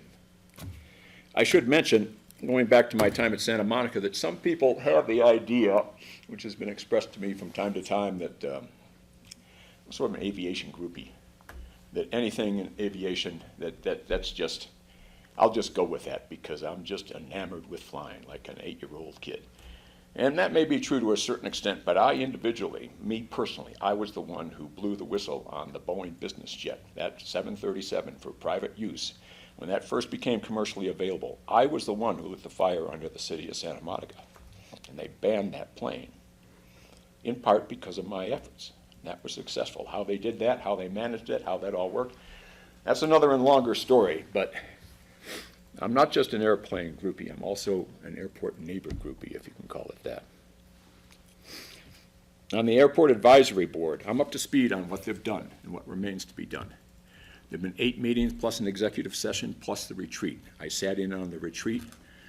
I've watched all of the videos of all of the meetings. I've read all of the agenda, and I've read all of the minutes, so I know what they've accomplished and I know what remains on their agenda. Now, so I'm ready to hit the ground running. Now, the linchpin of the Common Ground recommendations is recommendation 12 on ADG3 and widening the runway. And on that effort, John and Rich and the advisors, legal counsel, all the rest, that's basically in their court right now, and they've got to carry that ball forward, to mix a metaphor. And we are interested and supportive. I say we, if I get on the board, it'll be we. We want to help them, but basically they got to carry that ball. If they succeed, great. If there's some changes that need to be made, then we'll have something to grapple with. But that doesn't mean we just sit in our hands in the meantime. There are a bunch of things for us to do now, and in addition to the things that people already know about, maybe there'll be a little overlap here, I'd just like to mention a few of the things, if I may, that I think we could dig our teeth into right now. Number one, on noise. We need a sound berm and a sound barrier wall. We need that to protect the people on the North 40. We could get started on that right now. In terms of construction sequencing and planning and financing, we don't have to wait until the terminal. We don't have to wait until the runway. We could get started on that right now. It's outside the perimeter fence, and we should get working on that right now. There's a lot to discuss there. Also, I wanted to take a look again as I was coming up the 82. I don't think that there's a blast fence there at the south end of the runway. We put one in at Santa Monica. And it's not a complete solution to blast, to thrust. I mean, that in Santa Monica for years, that when those planes would fire up before they'd take off, they'd dump all sorts of turbulence and half-burnt fuel into the adjacent neighborhood. But when we put up a barrier, it deflected the noise and it spread out the pollution. Didn't get rid of it, but it helped disperse it. And that's something we ought to look at right now. On safety, we ought to partner with the NBAA and AOPA, Aircraft Owners and Pilots Association, National Business Aircraft Association. We've been adverse with them in the past. What we ought to do is we ought to partner with them. They share our interest in safety. Joint website promotions, maybe a safety fly-in, articles in their publications, things I haven't thought about, but we ought to reach out to them and try to partner with them in the interest of promoting safety in this airspace and just not be ships in the night. Airport quals, that's another thing. In here, okay, there's a description of the Special Airport Familiarization Program that the FAA has, okay, and that's something that every FAA Part 121 flight deck needs to have. They need to be familiar with the airport in a special airport. Aspen's one of those special airports. We haven't talked about this before. You can't make it, well, the FAA probably wouldn't make it mandatory for Part 91 and Part 135 ops, but we could partner again with NBAA and AOPA to encourage pilots to do that voluntarily, to help them be more familiar with the cumulus graniticus that surrounds us and getting in and out of this airport safely. It's a great program the FAA has for Part 121. We ought to expand it if we can on a voluntary basis to Part 191 and Part 135 EMAS, okay, the airport layout plan. It's missing something. What is it missing, Vaughn? There's an engineered material arresting system. It's basically soft, crushable bricks, like the runaway truck ramps off of the interstates at the bottom of those big hills or halfway down them. Ground vehicles can go across that, and they won't sink in. But if you've got a jet running off the end of the runway, it crushes that brick, and it's slowed down and it stops. So it wouldn't, conceivably, a plane that would otherwise, if they lost control of that aircraft on landing, it wouldn't go across Two Creeks Road. It wouldn't wind up in the bumps, well, whatever they're going to call it now, into that parking lot at Buttermilk. It wouldn't threaten all of those people. We ought to study in the advisory board, making a recommendation that be included in the airport layout plan. APUs, we all know that there's a program. Jonathan and the other folks there over at the FBO are doing good work there now. We need to expand it if we can. Visiting the Denver Center. Over our airspace is the Denver Center, and it's all controlled by, it's amazing. It looks like the inside of Cheyenne Mountain, at least as depicted in the movies. And they've got all these computer screens, and they manage the airspace up above 18,000 feet and lower here over the mountains from Kayenta all the way up to the Black Hills of South Dakota. And if we think we're going to be able to say something to the FAA about increasing separation for the purpose of safety, we first need to educate ourselves about how they manage it now. And that would entail a trip by a couple of us at least. Maybe Bruce Gordon could fly a couple people up and visit the people at the FAA if they'd let them in now. Don't know. I mean, I visited SoCal TRACON, and it was an eye-opener. And so we think we're going to be able to engage with the FAA, as has been recommended. It's one of the common ground recommendations. We ought to first educate ourselves about how that things work, because it's incredibly sophisticated. Peak period pricing. Okay, we've just you all just approved the pricing, the landing fee regime for the next period. I don't think, forgive me if I'm wrong, but I don't think the peak period pricing, congestion pricing is part of that. It's something that you've commanded, or decided, that the Vision Committee recommended it, you approved it, that the advisory board should take a look at it. What is it? How does it work? How could we do it? Is anybody doing it all right? Is it working? Is it not working? We ought to dig into that right now. The Fly Quiet program. The Fly Quiet program here is fantastic. Nobody mentioned it that I remember in the vision process. It's a great program as far as it goes, but the public, the local public, doesn't know that we're doing it. It's really hard to find on the website because of the menuing system. And again, if we work with NBAA and AOPA to get the word out more than we are already, it can do nothing but good. Annual presentation of the advisory board. Every year, according to the bylaws, is supposed to make a presentation to you about the progress we've made so far. We're 3/4 of the way through the year. That's at least on the horizon. We ought to be thinking about how we're going to report to you and account for ourselves in terms of what's been accomplished and what hasn't been accomplished. Vetting the ALP cost analysis and timeline for the new airport layout plan. That's something we got to get from staff, but we need to start talking to staff now about what does it mean to say we're going to vet that before it's submitted to you and approval, and how are we going to be geared up to do that? I think the group has been doing great work. And as Rich Engelhardt said recently, they've been drinking from the fire hose. But candidly, my personal opinion is if you only meet once a month, and if you only meet 2 hours a meeting, I mean, could you get your work done if you conducted your business like that? I'm not saying it's a full-time job, but I think they ought to meet more often. We ought to meet more often. And we ought to try to do it in person to the extent that we can. I mean, it's great to be, on screen when you can, and we're getting better at managing meetings like that. And if you have to conduct business like that, that's fine. But it's better if it's in person. That's just what I believe. And we ought to have subcommittees of 2 so that we can, work things up at the subcommittee level and then bring them to the board so that it can actually start getting things turned out. The Lovins letter. I got a copy of it. I've looked at it. I've analyzed it. I will say this as gently as I can. I'll try to be as politic as I can. There are, in my personal opinion, a lot of mischaracterizations of the process and some significant misstatements of fact in that letter. But a lot of people think that just because that gentleman says it, it's true. And I think those issues need to be aired. They need to be addressed, and where there are incorrect statements that have been made by the gentleman, that needs to be corrected, and it needs to be corrected in a public forum.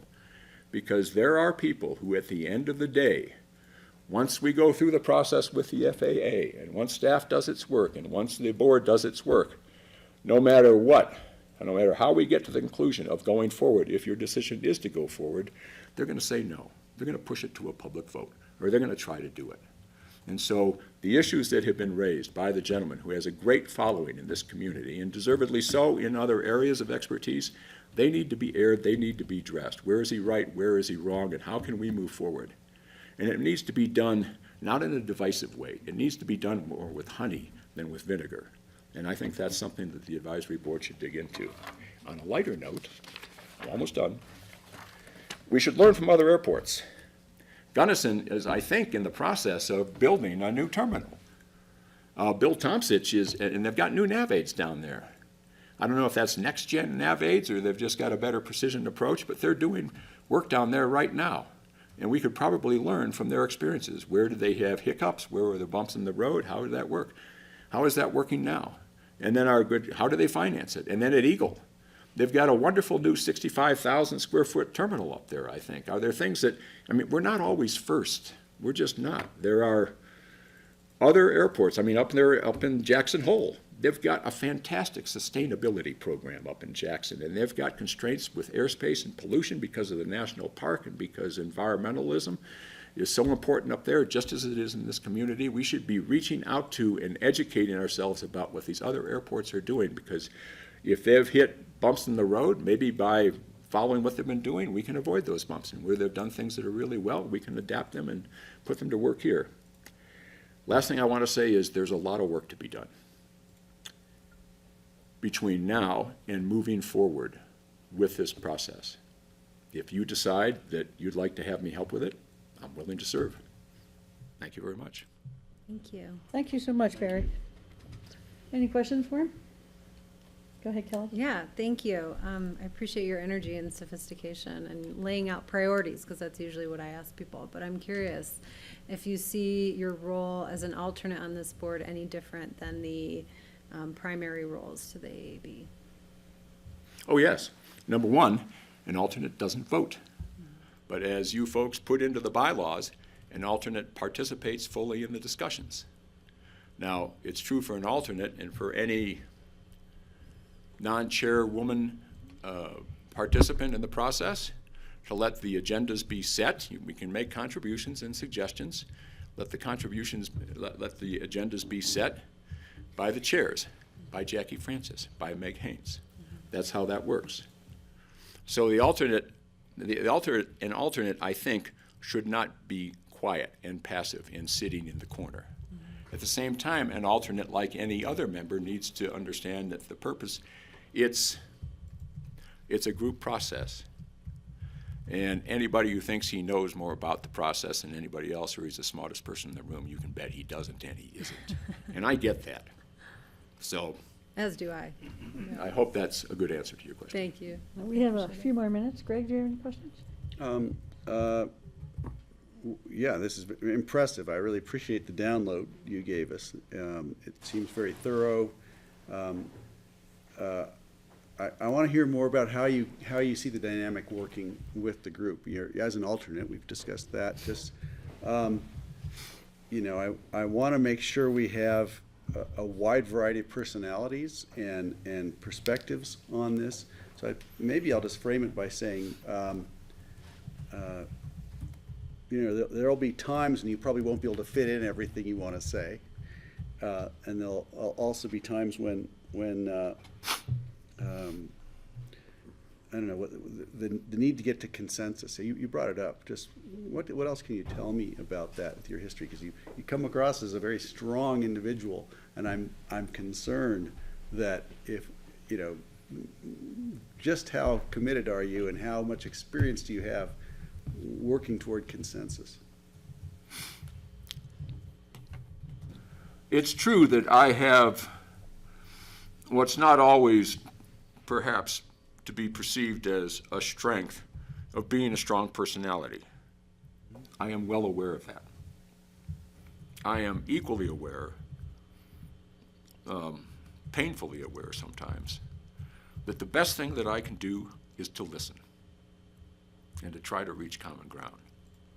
And all you have to go on is my assurance that I made my living for 35 years doing just that.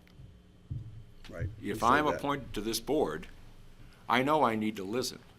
I know it's not incumbent upon me to try to grab the helm or the steering wheel or to take the lead, but to assist and to advise where I can, and quite often probably to bite my tongue. There'll be times when I think I have something positive to say. There will be times when things are contentious. But I think that the comments that need to be made in the discussion that needs to happen, it can't just be like sound bites passing in the night like ships. People actually need to engage with each other and to hash the issues out. I can help with that. But most of the time, like there's an issue right now about, there's an issue in the advisory board right now about what's the right thing to do with respect to pollution and the emissions from the airport. If I understand it correctly, our consultants have told us that 93% of the emissions or so, if that ever 80, somewhere between 87 and 91 or 2 or 3, depending on how you count them, they're from the air side, from the aviation component, and we can't regulate that. If that's true, what happens to our 30% aspirational target for reducing pollutions? And there's a debate right now, do we spend a lot of time on the investigation and the monitoring and the analysis, time and money on that, or do we try to do just what we can with the things that are subject to our control? In that debate and discussion, I'm pretty much going to be listening all the time because that's not my area of expertise. Got it, thanks. If I could, one more quick one, but just didn't escape my mind. What's your vision of our airport in, say, 10 years? Well, either we're going to be on the way, either it's going to have a new surface because we've gone forward with ADG3. Now, maybe things will change. And the way it's being presented to us by the legal and engineering experts now, if we don't go to ADG3, the funding for resurfacing the airport may be in jeopardy. So that would be a causal change separate and independent of the retirement of the CRJ 700 fleet that would force us to go to ADG3 whether we want to or not. I don't know whether that's true. That hasn't been vetted, at least to my satisfaction, but that's a possibility. So if we're moving forward one way or another towards, and we've said we're going forward with ADG3, hopefully we're going to have an airport that is moving in that direction. It's open, and we're going to be doing the best that we can in terms of, I don't know if the timelines indicate that the terminal reconstruction will have started by then, but we'll be moving in that direction. There is another path. I've been talking to Roger Marot about that. Another path is dropping down to ADG2. Now, if that happens, me personally, my ox isn't the one that would get gored. There'd be a lot of people who would go out of work. It'd be like the start of a new quiet years, potentially, if we drop down to ADG2, and the experts are right when they tell us that we'd lose the air carrier business here. You know, remember what happened in the first 2 decades of the 20th century. The population dropped way down in this county. It could happen again. People say, no, that would never happen. People are always going to come here. Maybe yes, maybe no, I don't know. So I think it's going to basically go one way or another.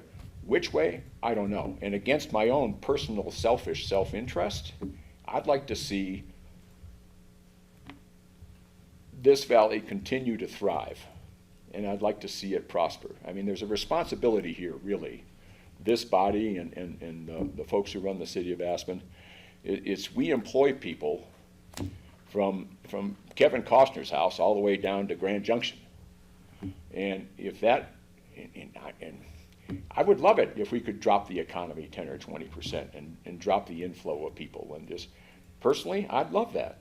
But I'm not sure that's the best thing for the community. So I see it in 10 years. I'm not trying to waffle here.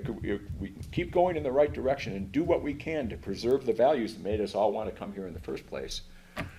Or we can kill the goose. And how that's going to turn out, that's the million-dollar question. Great, thank you. You're welcome. Steve, did you want to chime in?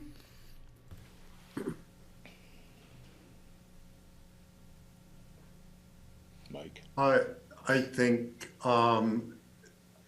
Barry, you've given a really good presentation. I think you laid out your beliefs and your feelings. You have a huge amount of experience, and I really appreciate what you have done working, in our airport visioning process, and you've spoken very well. You've presented your case very well, so thank you. That's all I have to say right now.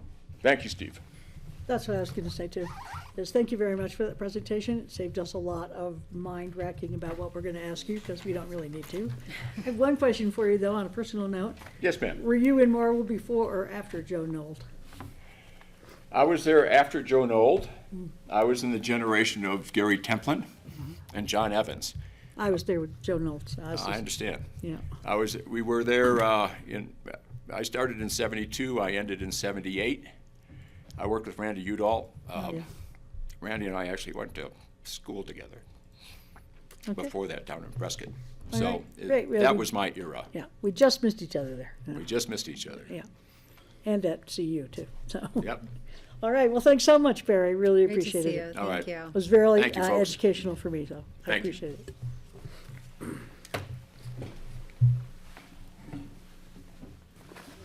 Next one. You guys need a break? I'm good. Thank you. Peter's Back been to waiting. Back to you, Charlotte. Okay, so our next applicant is Peter Hutter. And I believe this is Peter here. Come up to the hot seat here. Yes. Hey, Peter. I don't know how, if I can follow a lawyer's presentation to that extent. But Well, I thank will, you for Neither being. could I, so Thank don't you worry. very Yeah, that's much for being here. We really appreciate it. And we'd love to hear from you if you feel forthcoming.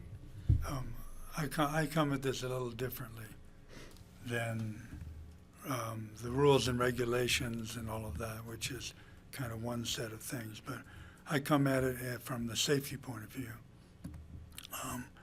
I have flown, the first time I flew into Aspen was in Cessna 172, and that was in 1967.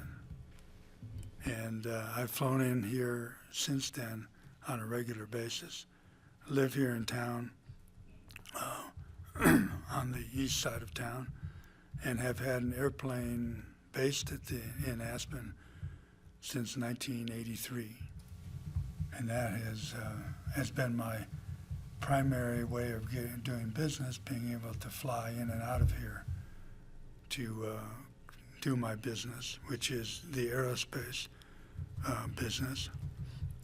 And my brother and I have an aerospace company that we started 50 years ago, and that's part of my blood. And that is one of the reasons I'm here, or came to Aspen, is I could fly in and out of here and work anywhere in the country with being able to fly private and have reasonably good service in and out of Aspen.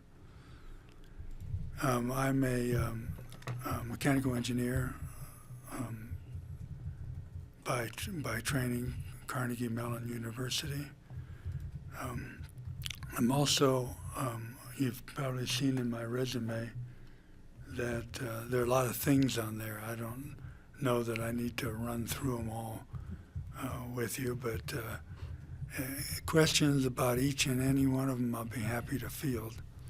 I am been a member of Pickens County Air Rescue, which I don't know, it's not a publicized per se organization, but what typically Betty Pfister started it in 1979, and it was started for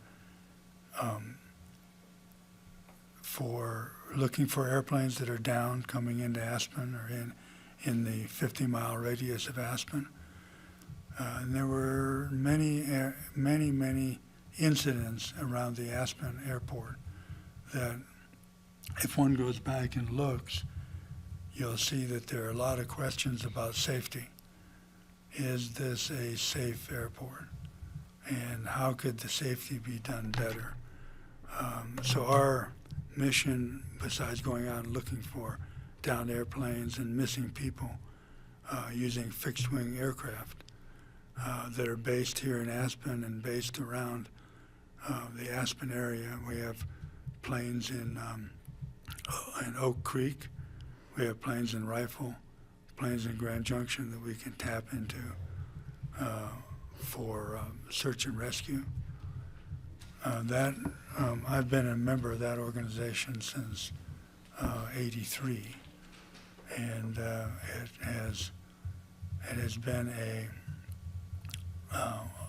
has been a wonderful organization in the two reasons.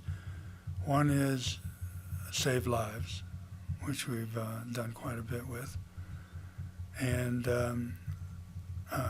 two is teaching young pilots to fly.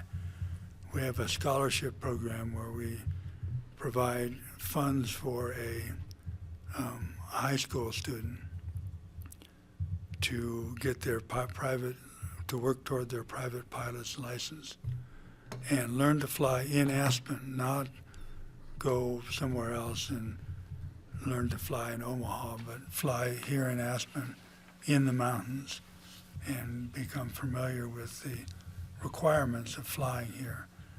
And that's one reason for our organization.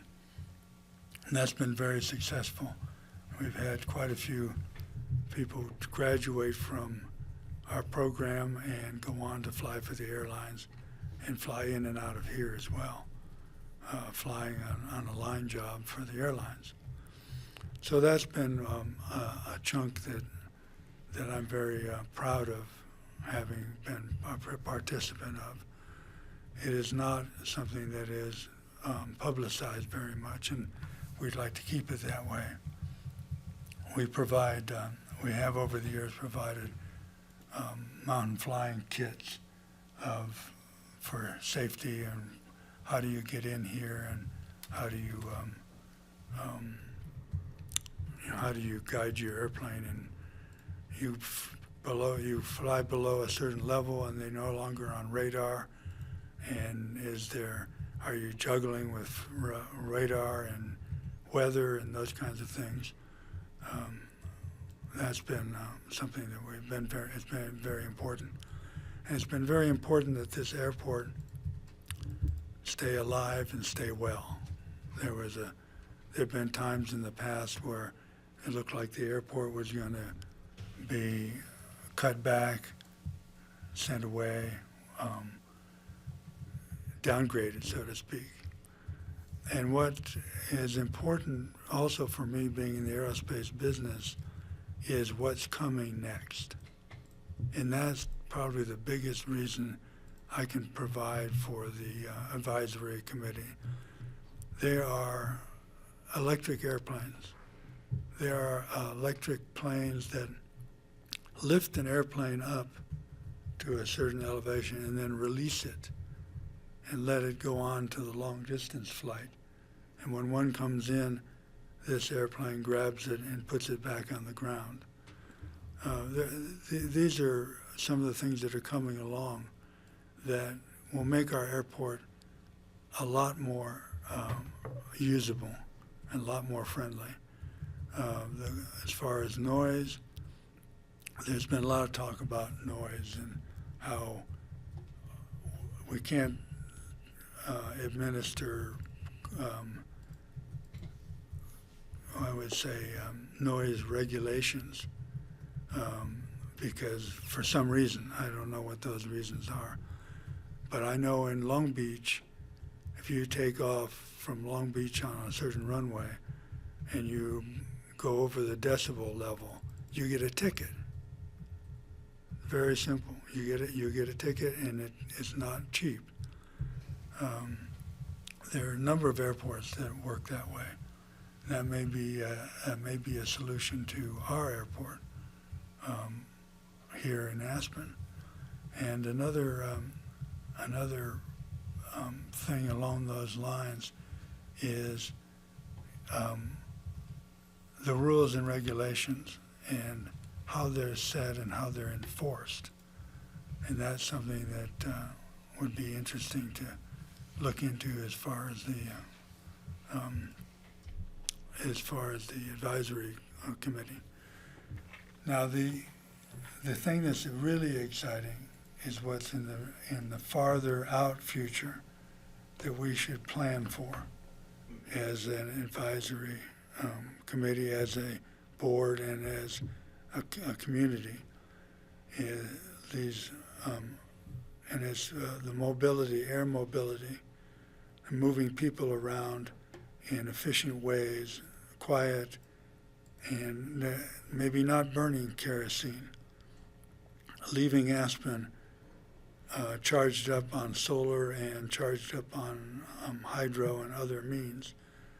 And that become the shuttle, so to speak, out of our airport.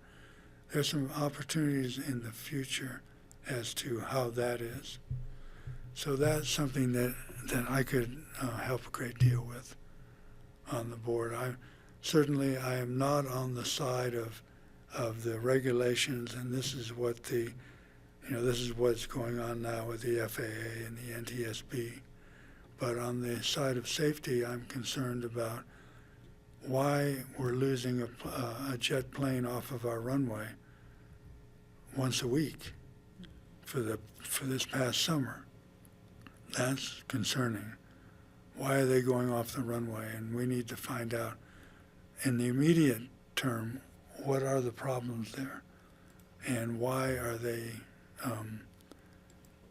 why are they happening to our community? There are some things about pre-training. I had an experience the other day where a jet was coming in and was too high and too fast. And typically the jet in that situation would do a missed approach.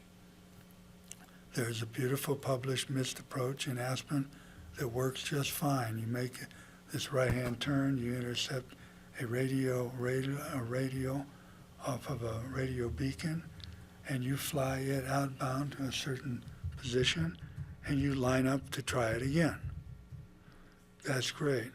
This pilot came in, and what he called missed approach, and he says, I think it's a right turn. This is to Tower. I think it's a right turn. Tower had to verify, yeah, that is a right turn. And he said, and then what? So he had not briefed the missed approach coming into, leaving Aspen when he missed it.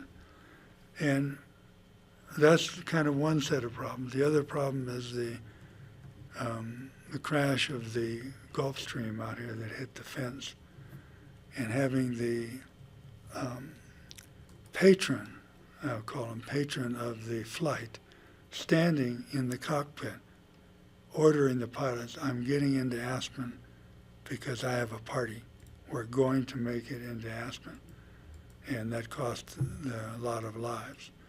Those kind of things have to be addressed in some fashion as well. So those are pretty much my safety thoughts.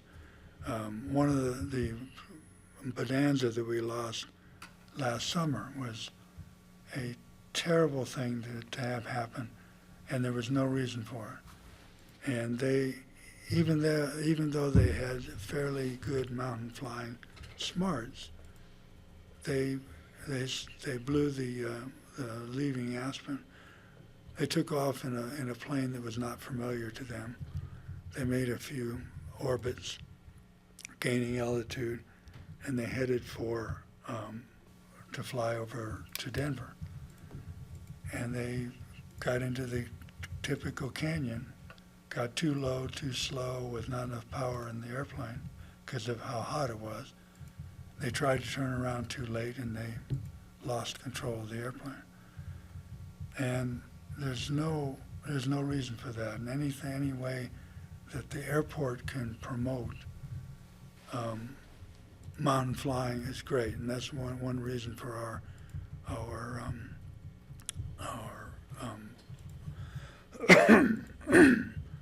scholarship program is so these new pilots coming along, which is important, that they learn to fly in the mountains, and they understand that you just don't go flying at a ridge in hot weather thinking that your throttle's going to take you right up and over it.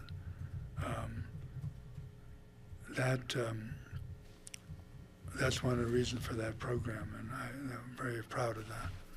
So that's where I sit. I sit in the future, the longer future of Aspen Airport.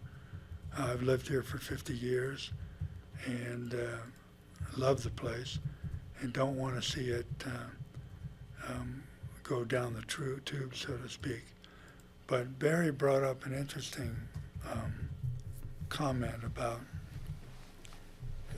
the pollution at the airport.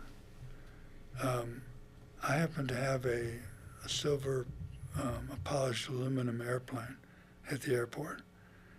And it's been there for years and years. And it wasn't until they started dumping the mag chloride on the road that it's starting to see a little corrosion on the aircraft blowing in from the road. So maybe the pollution isn't all coming from the airport, that this, the fine particulate may be coming from somewhere else. So that's something for us to look into. Anyway, I want to I kind of stop there for a minute and answer your questions about me, about the future of the airport, and how I would help serve.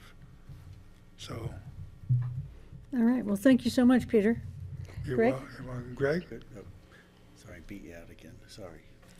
I'm a patient person. Yeah, Kelly, Peter, you first. thank you. I appreciate you coming in. No, Greg will go first. My question I have for you is I appreciate the specific examples. I remember each one of those crashes and having friends and pilots kind of debrief on what they thought happened. It's interesting to hear your recounting, and it brings me to ask the question regarding problem solving. And I'd love if you would share where a little bit about your innovative method that you've done and for your company and your career. Your innovations, I think, are on Mars right now and other places. But also, I know stories about just your problem solving under very difficult circumstances, and I think these are complex problems we're trying to solve, or we think they're pretty complex. Anything you could share about some of that specifically? Yes, we do have product on Mars. It's kind of a great thing. We can say that our products are out of this world. But it's fun if you look at if you look down at the top of the rover up there, that panel on the top. We had a big part in that panel. Most of the airplanes that are being built today use our products. Our company's called Click Bond, and we make lots of brackets and fasteners, adhesively bonded products. And so that's been a passion for my brother and myself since, let's see, we incorporated our corporation 4 days, I think, before man walked on the moon. We said, well, that's where we got to be. And you're the engineers behind this. You're not financing this. You're not the No, we are hedge fund manager. You're actually the designer, correct? Get rid of the hedge fund managers. No, we're the engineers, and put this all together, bootstrap, and it's been very fun to do that, and very rewarding. So as a result, you have to have an airplane, and you have to fly, or else you can't arrive and not be in your own airplane. And there is a lot of resentment in the community about the people that fly in their airplanes, and I find that very unwarranted in many ways, which may affect whether or not I'm fit for this advisory committee, because I sit on the side of the aircraft, and the air promoting air travel and promoting aerospace business. Because if anything, all you have to do is get on the 10 in Los Angeles, and you think to yourself, this is not where it's going to be. I had a friend, a good friend who used to live here, who I flew with a whole lot, that I called him up the other day, and he was in a bad mood. And I said, Chuck, I said, where are you? He said, oh, I'm in LA. I said, I bet you're on the 10. He goes, how'd you know? Because you have to call when you're on the other 10, otherwise you're so bored you can't stay. Right, that's where you make all your calls, isn't Yes, exactly.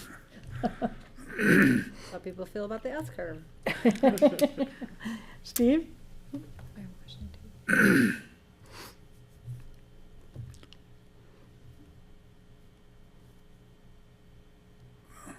Video on? So I do have a question about, well, you say you're not familiar with the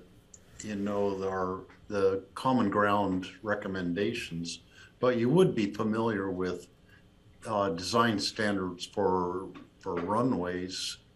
So on the ADG3 airport, the runway would be 150 feet wide, which would be wider than, we just have a 100-foot runway now. So just in my ignorant looking at that, I would think we'd have fewer jets, private jets running off the runway if we had a 50-foot wider runway. What's your take on that in terms of, they're coming in really fast and landing sometimes in windy conditions and whatnot.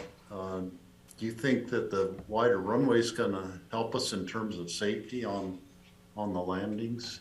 And I think one was even on the takeoff that the aircraft ran off the runway. Well, would it help? Certainly. Certainly a wider runway would help. One has to pick what the airlines are going to fly. What are they going to fly in here? What is the math on their end to fly into Aspen? There's ticket price, there's equipment to run, there's routes to go after. What is their math for Aspen? Are they going to fly Embraer 170, 175? Is that going to be the replacement for the CRJ? I don't know. We have to find out from them what they plan to fly. That's the near term. The CRJs are going to be burned out here fairly soon, so it's a matter of what is next and what makes sense. A 50-foot wider runway, how does that mean a second FBO and a taxiway on the far side, on the over toward the ranch? Those are all things that have to be balanced, and they're as Greg mentioned, as engineers we do a lot of math, and you put in all the parameters and wiggle the model to see what makes the most sense.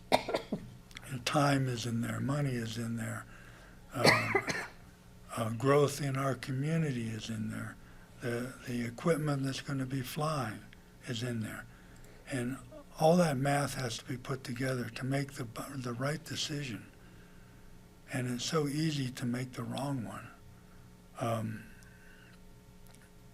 I don't know if that answers your question, but the answer is yes. It would make it safer. There's a little anecdote around the pilots at the airport, and there's runway 15 comes toward town, and it's called 15, and there's one runway.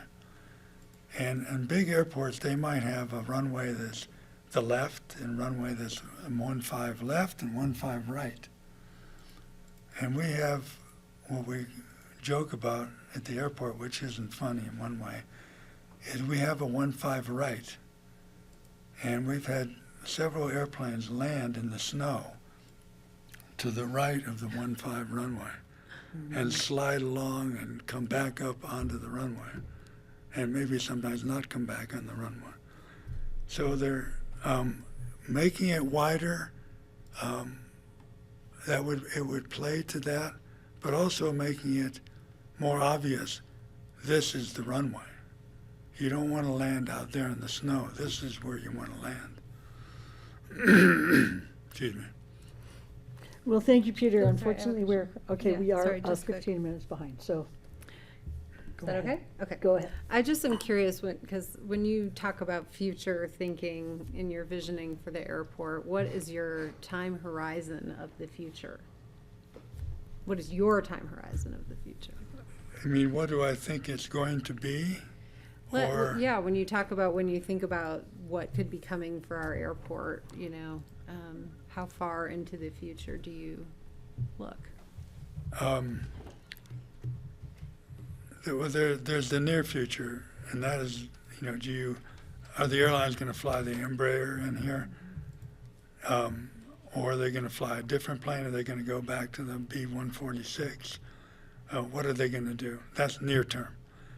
The other longer out is the electric vehicles and the air mobility, where you can have, on the same airport, you can have many more operations. We're limited probably right now to 30-some operations an hour at the airport, and I've actually had to call from Rifle to the tower to say, can you give me a good time that I can sneak in, even though I'm locally based? It gets that busy. So there's some, I'm kind of looking, that would be the next thing. How to improve the operational pace at the airport. That's FAA, that's equipment, that's a lot of math to do there. And are the airlines going to try to bring in a larger plane so it's one operation? That's going to be a question. There is something that, if any of you are interested, there is a chart, an instrument chart for Aspen to fly into Aspen. There are a bunch of them, but just pick one of them and look at that chart and look at where the mountains are and look at the high points and how one comes in. And then take the same chart for Paro, the international airport in Bhutan, and look at it. And you say, gee, that looks like home. The airport's at 7,400 foot elevation. It has 15,000 foot peaks around it. It's a bunch of valleys that come together. That's interesting. I wonder what their operational limitations are. And do they have to close the road at the end of the airport when they have takeoffs? Little details like that that play to what Aspen's future. They fly the Airbus 320 in and out of Bhutan.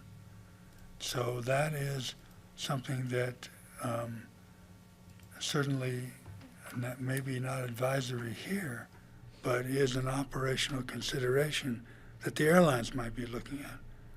These are questions that need to be, I think, need to be addressed in a advisory capacity. Well, I very much appreciate that. Thank you. It's so interesting to hear from you. Thank you so much, Peter. I don't have any questions, but I certainly did appreciate listening to you a lot. Well, you're welcome, and as I said, I have no match for the lawyer. I don't know about that. Thanks for coming in. You'd clearly be a great addition. Speak softly Thank you and so carry much. a big stick. Right? That's what that- Well, thank you for hearing the Brain. story. There are more stories too, I There's know. more stories to it. Yeah, I know. He probably knows more than I. Thank you. Thanks, Peter. Thank you. Do we have Aaron? It doesn't look like it. And I've been checking my email to see if he's stuck in traffic or what. He did say that he wanted to be in person. So I will reach out to him and see if we can't reschedule All right, well, I think him. then we'll take a 10-minute break because Need a break. You have another candidate in the room if you. I need to take a break. She needs a break. It's been a long day. So we'll be back at 3:15. I'm sorry to keep you waiting.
Okay, John, to you for another citizen board interview.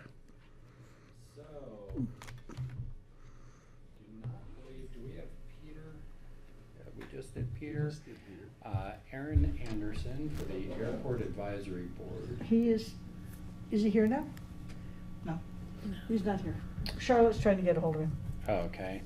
Well, I do believe that we have Audrey Ellis in the room for the library board. Currently, we have one vacant position and one applicant, and Audrey is with us today. Hi, Audrey, thank you so much for coming in. If you want to take us a couple of minutes and talk to us about the library board, and Yes. then we'll ask you a couple of questions. Sure, and sure. We should have a decision in the next couple of weeks. Okay, great, thank you. I'll give you a little intro as to my background and, my thoughts on the library board.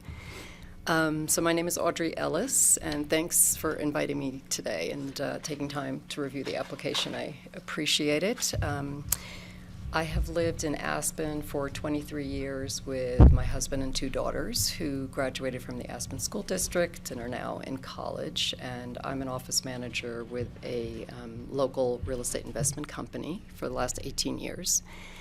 And my husband he's a ski instructor, and he works in construction and is also a coach with the Aspen High School with the girls soccer varsity team. He's the head coach. So that's my local background. I feel like I would be a good candidate for a board like this because I have pretty extensive community service and volunteer experience. I am currently for the last 5 years, I've been on one of the Hunter Creek Condos boards as a treasurer. So the HOA board, and I have been a volunteer for Aspen Santa Fe Ballet School. I've worked on various committees with the Aspen High School project graduation and the Western Slope College Fair. So I have a bit of experience with those kind of interactions. I think I could add my skills with budgets and financials and project management, if needed, to the group. Regarding the library, I'm an avid and very enthusiastic reader, and I've been engaged with the library for many years with the Fiction and Financial Literacy Club and music and all the various events there. So I know a lot of the staff quite well. I think it's really important for the library to continue to evolve and grow as it has. The potential Snowmass Library Station that's being considered I think could be a great project. I know it would be a long-term thing. And to try and engage with a younger community that's really digitally oriented, not the traditional library setup, is really key to be part of the community and continue to just grow. I feel like the library has done a really great job with growing successful public programs, public figure meet and greets, the book clubs, movies and music, and the Maker Room, and Girls Who Code. I mean, the list goes on and on of what they have put forward that's not just the traditional, what you would think of as the library. So I think they've done a great job with that. And they also did a great job during COVID of making resources available to the community and, changing and moving with a challenging time. And last but definitely not least, I really support its mission of, free information to the public, being able to access diverse thought, and community engagement. I think that's really, key and core, and our community definitely needs that to continue and to grow.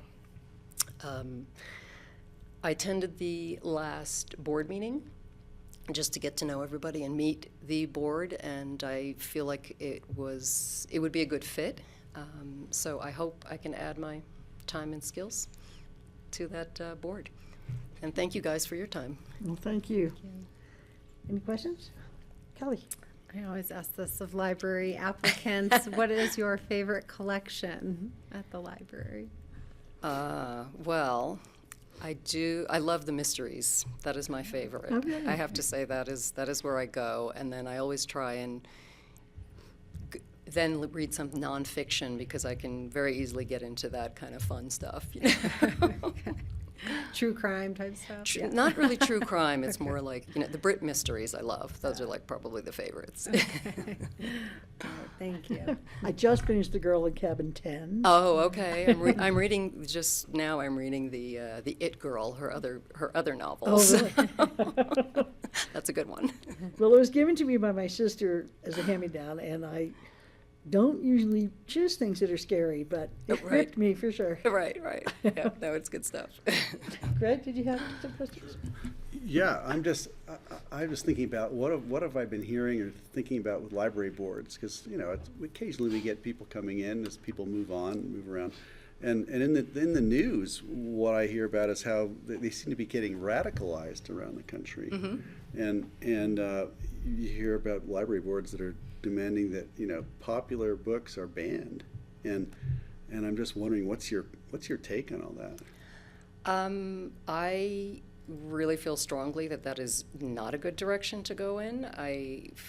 It's kind of hard to read when you're reading about censorship. To me, I really have a problem with that. You start reading it and you're sort of, libraries are being shut down with no funding because I disagree with what's on the shelves, or we're trying to fire a librarian or something. I strongly disagree with that. I think diverse ideas, that's the essence of a free society. So I do understand where people are coming from on some level of I don't want my little kid picking up this book, but banning books is really not what I would support, or, I think it would be very problematic and maybe coming down the pike throughout the country. Obviously it's happening, hopefully not here. Right, thank you. Steve, you look like you're getting ready to talk on there. So, I have a question that I like to ask applicants for library boards also. Could you tell about your early experiences at a library? When you were a child, how did you come to love libraries, and what are some of your memorable experiences? Well, I can very easily tell you that. Some of my best memories are, love of reading came from very much my parents, and primarily my mom. I grew up in New York City, and the summer there were 4 kids, and my mom would literally take us with a shopping cart to the local library, and we would each get as many books as we could get, and that was part of our summer. Like, you could read as much as you wanted, and that was really exciting and fun. So that's one of my best memories. And it's continued. Both my daughters call me the book nerd. When I joined book clubs, they were like, oh, of course. So with your own kids, when they were growing up, how did you teach them love of books and of libraries? Well, they were always at the story hours on the weekends, and at the Yellow Brick. They were both at the Yellow Brick, and the first reader club that they had was a big deal of getting their pack of books, and the Scholastic book sales were also a big deal of how many books they could order. So, yeah, and I feel like one of them is coming back to read. They get so digitally oriented that unless it's for school, they tend not to read books as much, unfortunately. But they kind of return to it, so. Well, I'm a book nerd too, but I'm also a geek, and I don't understand why that is an insult. I took it as a compliment. I was like, I am, and here's a pile that you might like something from that. Yeah, and how can you not like math and be a geek? I mean, Right. During COVID, one of the, you were like, oh, I'm not going to have a stack of books underneath my bed to be able to pull something out and read at any time. Yeah. Well, you seem like you'd be an incredible addition to the library board. Thank you so much for coming and sharing your book story with us. I really enjoyed it. Thanks very much. Yeah, thanks for coming in. Nice to meet you. Appreciate your time. Thanks. All right, Francie, next we have Chris Kiley for the Airport Advisory Board. And again, we do have 3 more interviews for this board next week on At the a different 13th. time, yeah, okay. And then we also, Aaron will not be joining us, and we're reaching out to him to reschedule. Okay, great. Yes, you do look familiar to me now. Hi. Hi. So, welcome, and thank you for coming, and thank you for offering to be a volunteer. It's amazing to me the level of volunteerism in this community. I mean, I just can't imagine another community where you have to go through this kind of process to volunteer. So, we'd love to hear about you and why you're interested, why you're still interested. Sure. Very happy to give a quick intro, though if I can start by giving my own answer to Kelly's question from the last interview. My favorite collection at the library, as the father of 2 young girls, are the English and Spanish board books oriented for younger children. We find enormous value. My wife and I are not native Spanish speakers, but trying to raise our daughters to be bilingual, and we find the books that have both English and Spanish work very well in our situation. We pick up a little bit, and our girls are able to read along in 2 languages. Wow. Cool, I need to get familiar with those for my kids too. And I'm also a proud book nerd and geek, All right. so I too wear it with pride. But relative to the airport committee, I'm interested in participating both personally and professionally. I have recently returned to the Valley to take the reins of the ski company planning department from David Corbin, who has retired. I worked for the department from 1996 through 2011 with a break in between in the middle for graduate school. And then I left in 2011 and spent the last 10 years in Los Angeles, where my wife had dragged me for a job opportunity that she had. As the pandemic wound down and David announced he was going to retire, it became a great opportunity for us to return here and reestablish our roots and raise our 2 daughters, who are 7 and 3. Here instead of LA. Here instead of LA. Imagine that. And to your point about volunteerism, being in a city of 20 million people in the greater metropolitan area, there were both opportunities and actually a very strong culture of not volunteering that I couldn't quite reconcile with the differences from all of my years here. We're a very small community, very intense amount of interaction between the public and the private and the volunteer opportunity. So I'm thrilled to be back. I have a lot of work to do to reintroduce myself to the community and get familiar with everything, and I'm largely on a listening and learning tour to try to get reacquainted. However, I think that I can offer a lot to the airport group, especially as an alternate. Because like I said, I'm not up to speed on all issues, and I know the airport one is particularly complex, but I have a professional and a personal background in transportation planning. It's a thread that's run throughout my career in real estate. And with the ski company, we're, as a company, very involved in the notion of moving people from place to place, not just up on the mountain in terms of vertical transportation, but their entire travel experience from the time they leave home to the time they're here. They get here often via the airport and how they move around. So the links of how people move around, both visitors and residents, are really important to us and a large part of what I've spent my career on. I think the opportunity with the airport to look towards the future and re-envision how the airport functions is an extremely important one, both on the runway as well as the terminal facility itself. And the terminal facility, how it engages with the public that uses it and passes through it, how it works for its employees, how it works for the residents of the Valley, I think is just, it permeates almost everything that we do in the Valley because it's so important, and it's the first and the last impression that so many people get, and that is such an important part to zero in on. And I think that I can help to engage in making sure that the master plan vision, now that it's in the technical phase, really continues to think about the goals established by the vision community, how that would manifest in its physical form, how it interacts with its neighbors, the Airport Business Center, Highway 82, the new housing that's coming online, all important things to think about in terms of the urban planning component of that, in addition to all of the policy underpinnings that continue to be worked through on the runway side of the equation, how to fulfill the environmental goals, and try to find balance between community desires and some of the technical requirements of the FAA. That's why I think I've got an ability to jump in. Again, I'm a representative of the ski company, but my own background is one that a lot of the themes of what the airport committee needs to do really run through what I've spent my 30-year career doing, much of it in the Valley. I have a question for you, and it's basically about ground transportation and what happens when people get here, and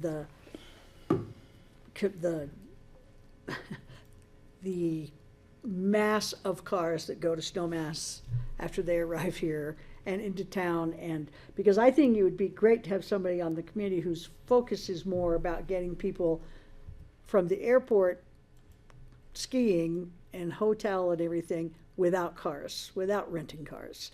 So that would be something that I would be looking for from the committee, is how do we improve this whole ground transportation situation? And because, you know, as you know, the board is very focused on a climate action plan, which reduces the presence of cars in the valley. So if you have any thoughts on that, go again, I'd love to hear them. Well, I think it's an area where I can help to provide insight, both in terms of the work that I've done through Ski Company over the years, working on and working with the community on, going back to '97 and the entrance to Aspen.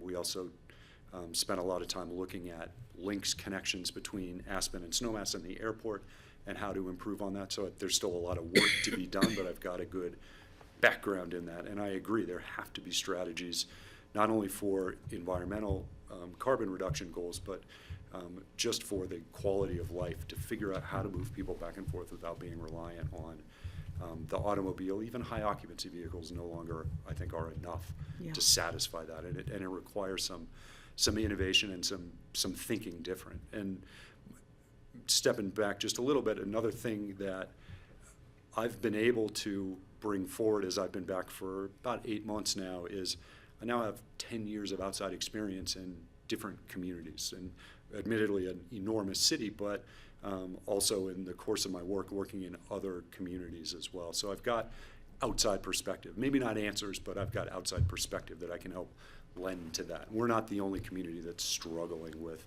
all of these issues.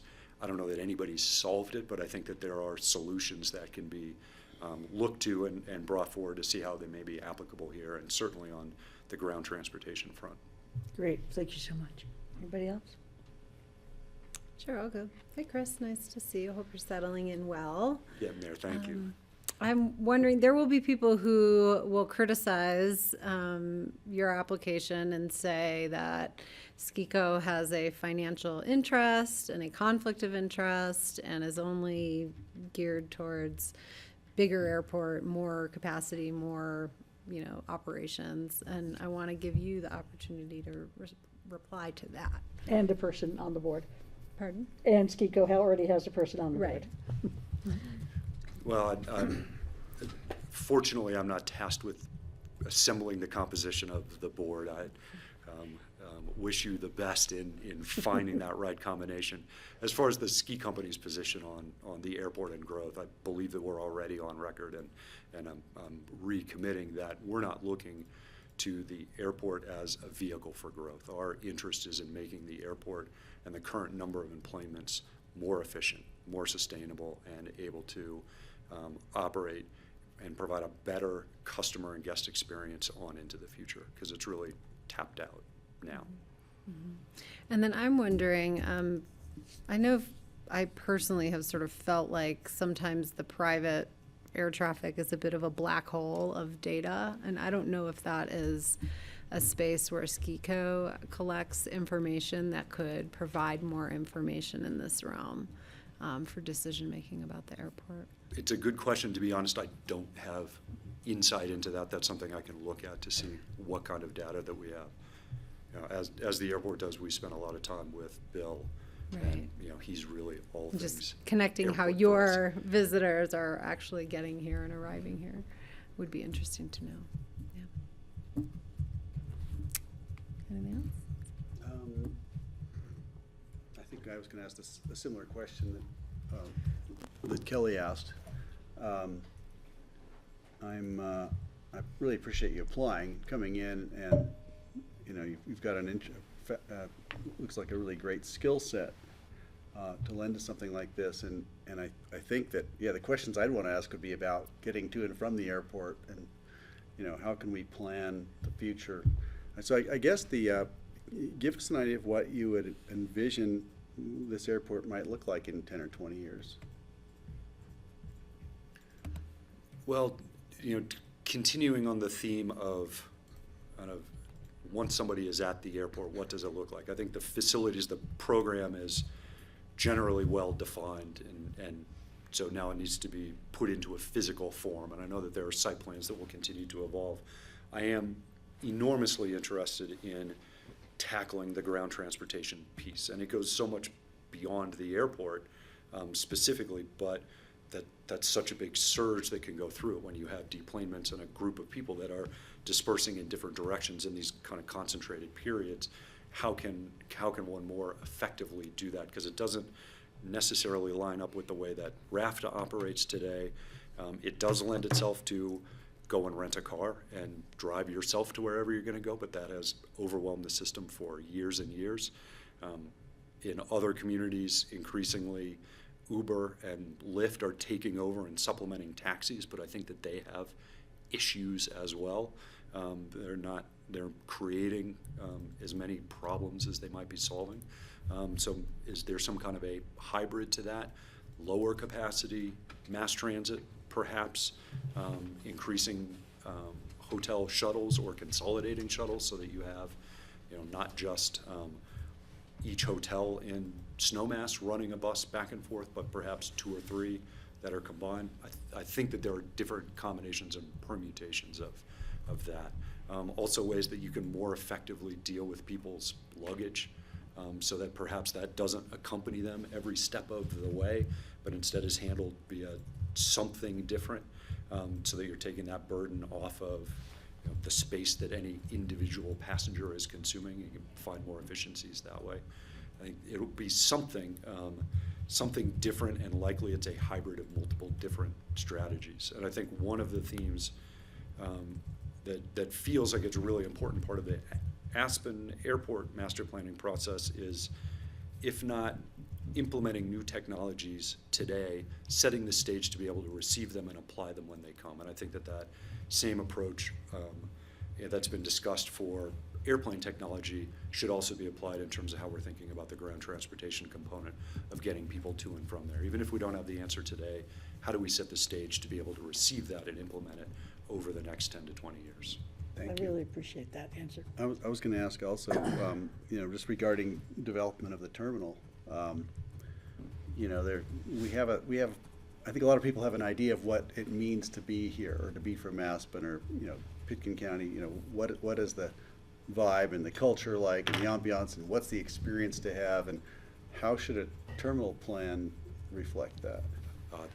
That's a question that I really love. Thank you, because I also, in addition to being a planner and thinking about connections between different places and how they flow and work together, I also love great urban design and architecture. And like I said before, the airport is an opportunity for a first and a last impression of what our community is. And I think, I walked through there today at lunch, and it is so charming in its own way. I think that it lends itself to a very positive first impression today, until it's overwhelmed, and then it's very clearly inadequate for either the capacity or the surges that run through there.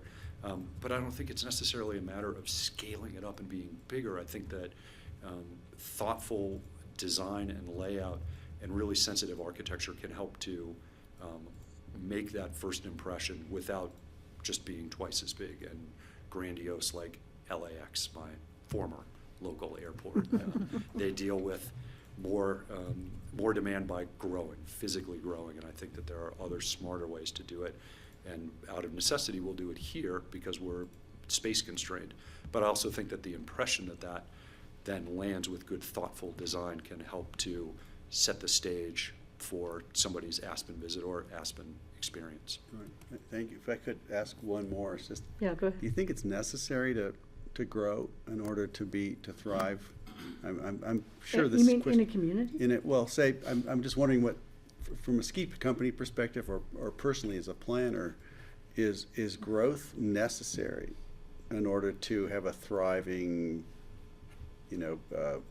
economy, and just wondering what your thoughts are on that. Sure, and growth in and of itself is not an objective, an important one, and I believe that both personally and on behalf of the company. I think that managed growth that's strategic can be a good opportunity, but always trying to find efficiency and sustainability in how and where you do it is the right way to focus any growth. But as an end to itself, I don't think that that's an appropriate strategy nor one that should be pursued. Thanks. Steve? Yeah, thanks, Chris, for applying. I gather that you live in the ABC area, and I'd like to hear about your experiences living across from the airport and what issues you have or your family has, any ideas that you have on how you would approach the solutions to the problems that the airport would bring to the local residents there. Thank you, Steve. And for clarification, I live down Valley. I walked over at lunchtime today because I worked out of the Aspen Skiing Company offices today. So However, you're working there. I do have the classic Valley experience in that I've lived all over the place over the years. So I did spend a summer living out there. I'm a little bit embarrassed. It was a long time ago in the late 90s.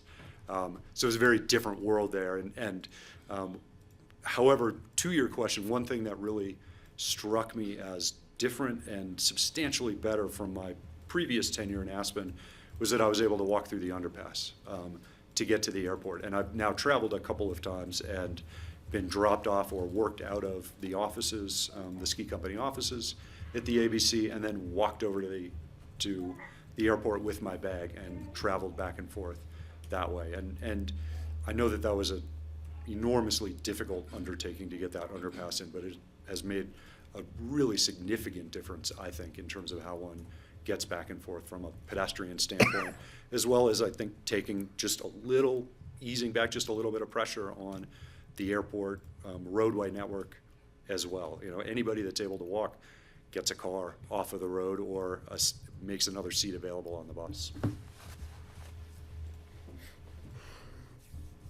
All right. Well, thank you so much, Chris. It was really nice to see you. Well, thank you. I appreciate the time with all of you today. And We should have a decision within a couple of weeks. And Okay, we great. will let you know. Well, thank you. Good luck with your deliberations. Thanks for Thank coming you. in. Welcome back. Thank you. Yeah. It is great to be back. Kids starting off school good? Yep. Good. Yeah. No, we're 2 weeks into it. All is well. Oh, good. All right, I think that is it for interviews today. So, Francie. We don't have you're- Brandon Gonzalez? We will be rescheduling. Oh, she's the one she said we're Yeah. rescheduling? Yeah. Okay. So review of future agendas. Yeah, so just have a few items for you. So we had planned on a joint meeting with the city of Aspen on September 20th, and it turns out there's going to be a lot of people unavailable on that day. So I know Sarah's going to be out, I'll be out, Patty will be out, and I think we're missing another council member. So we're going to look for an alternative date for that meeting. It did look like particularly both the city and county are getting into budget meetings at that point, and it could push out to November or later even. So we're still working on that, and we'll bring a date back.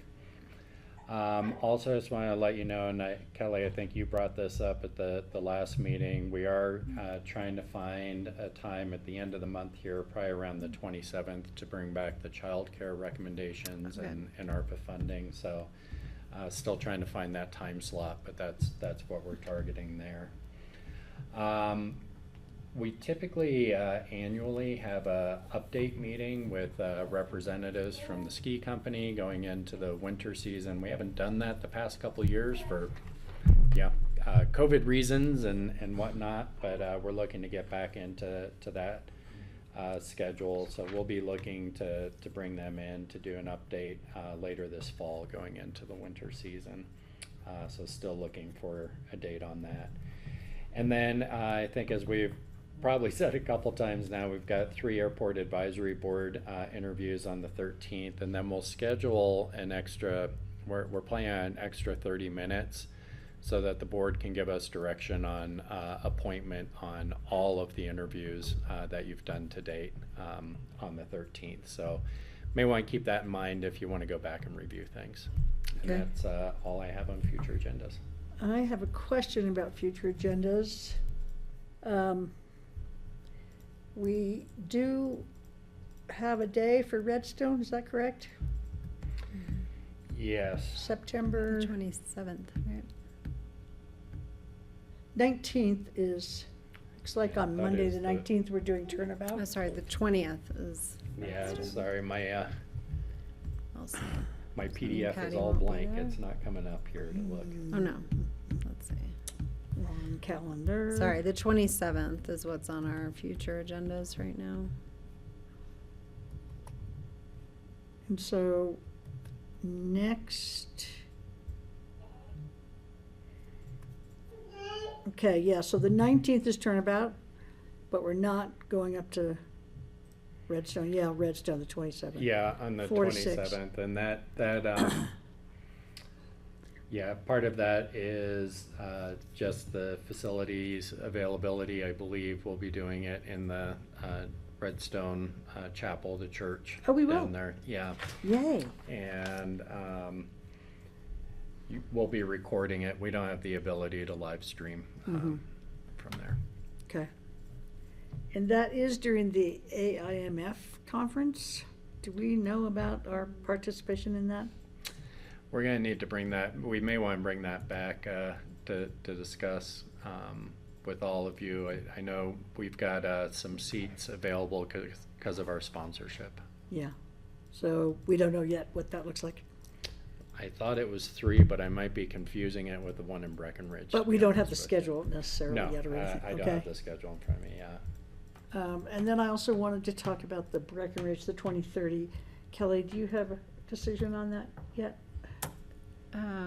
I don't think I'm planning to go at this point. You're not? If I went, it would be just for a day trip. Okay. And that is not a day that we have a Wednesday meeting? Is that correct? Yeah, okay. We have APSHA in the evening. Okay. So I might go and miss that Tuesday, but I'll let you guys know as we get a little bit closer. I'm not positive. I'll definitely go on Wednesday and Thursday, but, so anything else on future agendas? Not for me. Looking here. So advice on if I wanted to bring back this, basically soliciting my board to direct staff to look at open space. Gary already suggested that they were looking at wildlife crossing, potential projects and locations, and just getting the ball rolling on that. What would be a good day to bring that back? At least have a conversation with the board to see if I can get consensus or a majority of the board to direct staff to do that. I'm a little unclear what you're asking. Well, I need to staff have. do, Well, but I'm happy I've to been- explore. Oh, right, well, the that's what that's the conversation you need to have. Yeah. Thank you. And that's been suggested by Gary. He said, well, they just need to be told to do it. I know, but what does do it mean? Does do it Means, mean okay. try and get CDOT to like elevate our 80% to 90%? No, Does that it's more mean, about what's practical. You know, what are the physical concerns? What are their observations? What information do we need to gather? And then start thinking about what it'll cost, because anything will be a partnership and funding possibilities. So there's a lot to it, and I want to initiate it. And at Gary's suggestion, he said, well, we just need direction from the staff to put some effort into this, as long as they can have the bandwidth. So it might be good for me to go back, and Gary and I haven't had an opportunity to talk about this yet, and so Right. I'm struggling with, are we looking for, are we taking over doing a study that we want to bring to CDOT? Is it something different? But you and Gary may already have a better sense of what that looks like. I don't have it, but I'm Okay. interested in making sure that it doesn't get shoveled to the back of the back burner. But if it's okay with the board, why don't I talk to open space staff, and we can at least bring a conversation or discussion back about, That'd at be least great. from our perspective. I'm a little bit off the back on having the details to. Right, that's fine, and I'll have more information just from what I'm hearing from people in the community. Gary also suggested that Brian, of course, would be, somehow involved in that. We have talked about it at the wolf meetings, because we now know where wolves are going to be released, which is I'm going to tell you about in just a minute.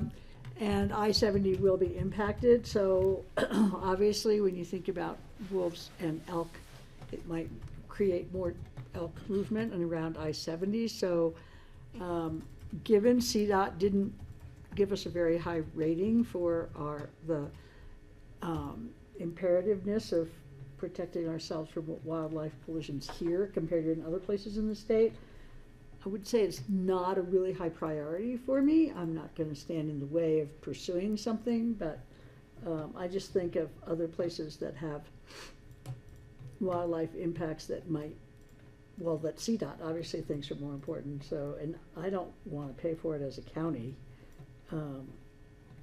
necessarily, but I'm not going to get in the way. I'm just going to say that I think we might have more concerns on I-70 in the next 10 years than we do now.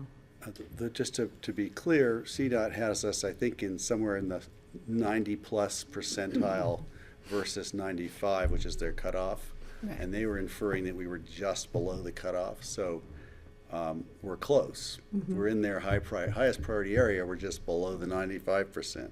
So Okay. they're trying to figure out how to spend limited funds, but it doesn't mean it's not important. And I think they articulated that to us. So clearly there's more investigation to be done.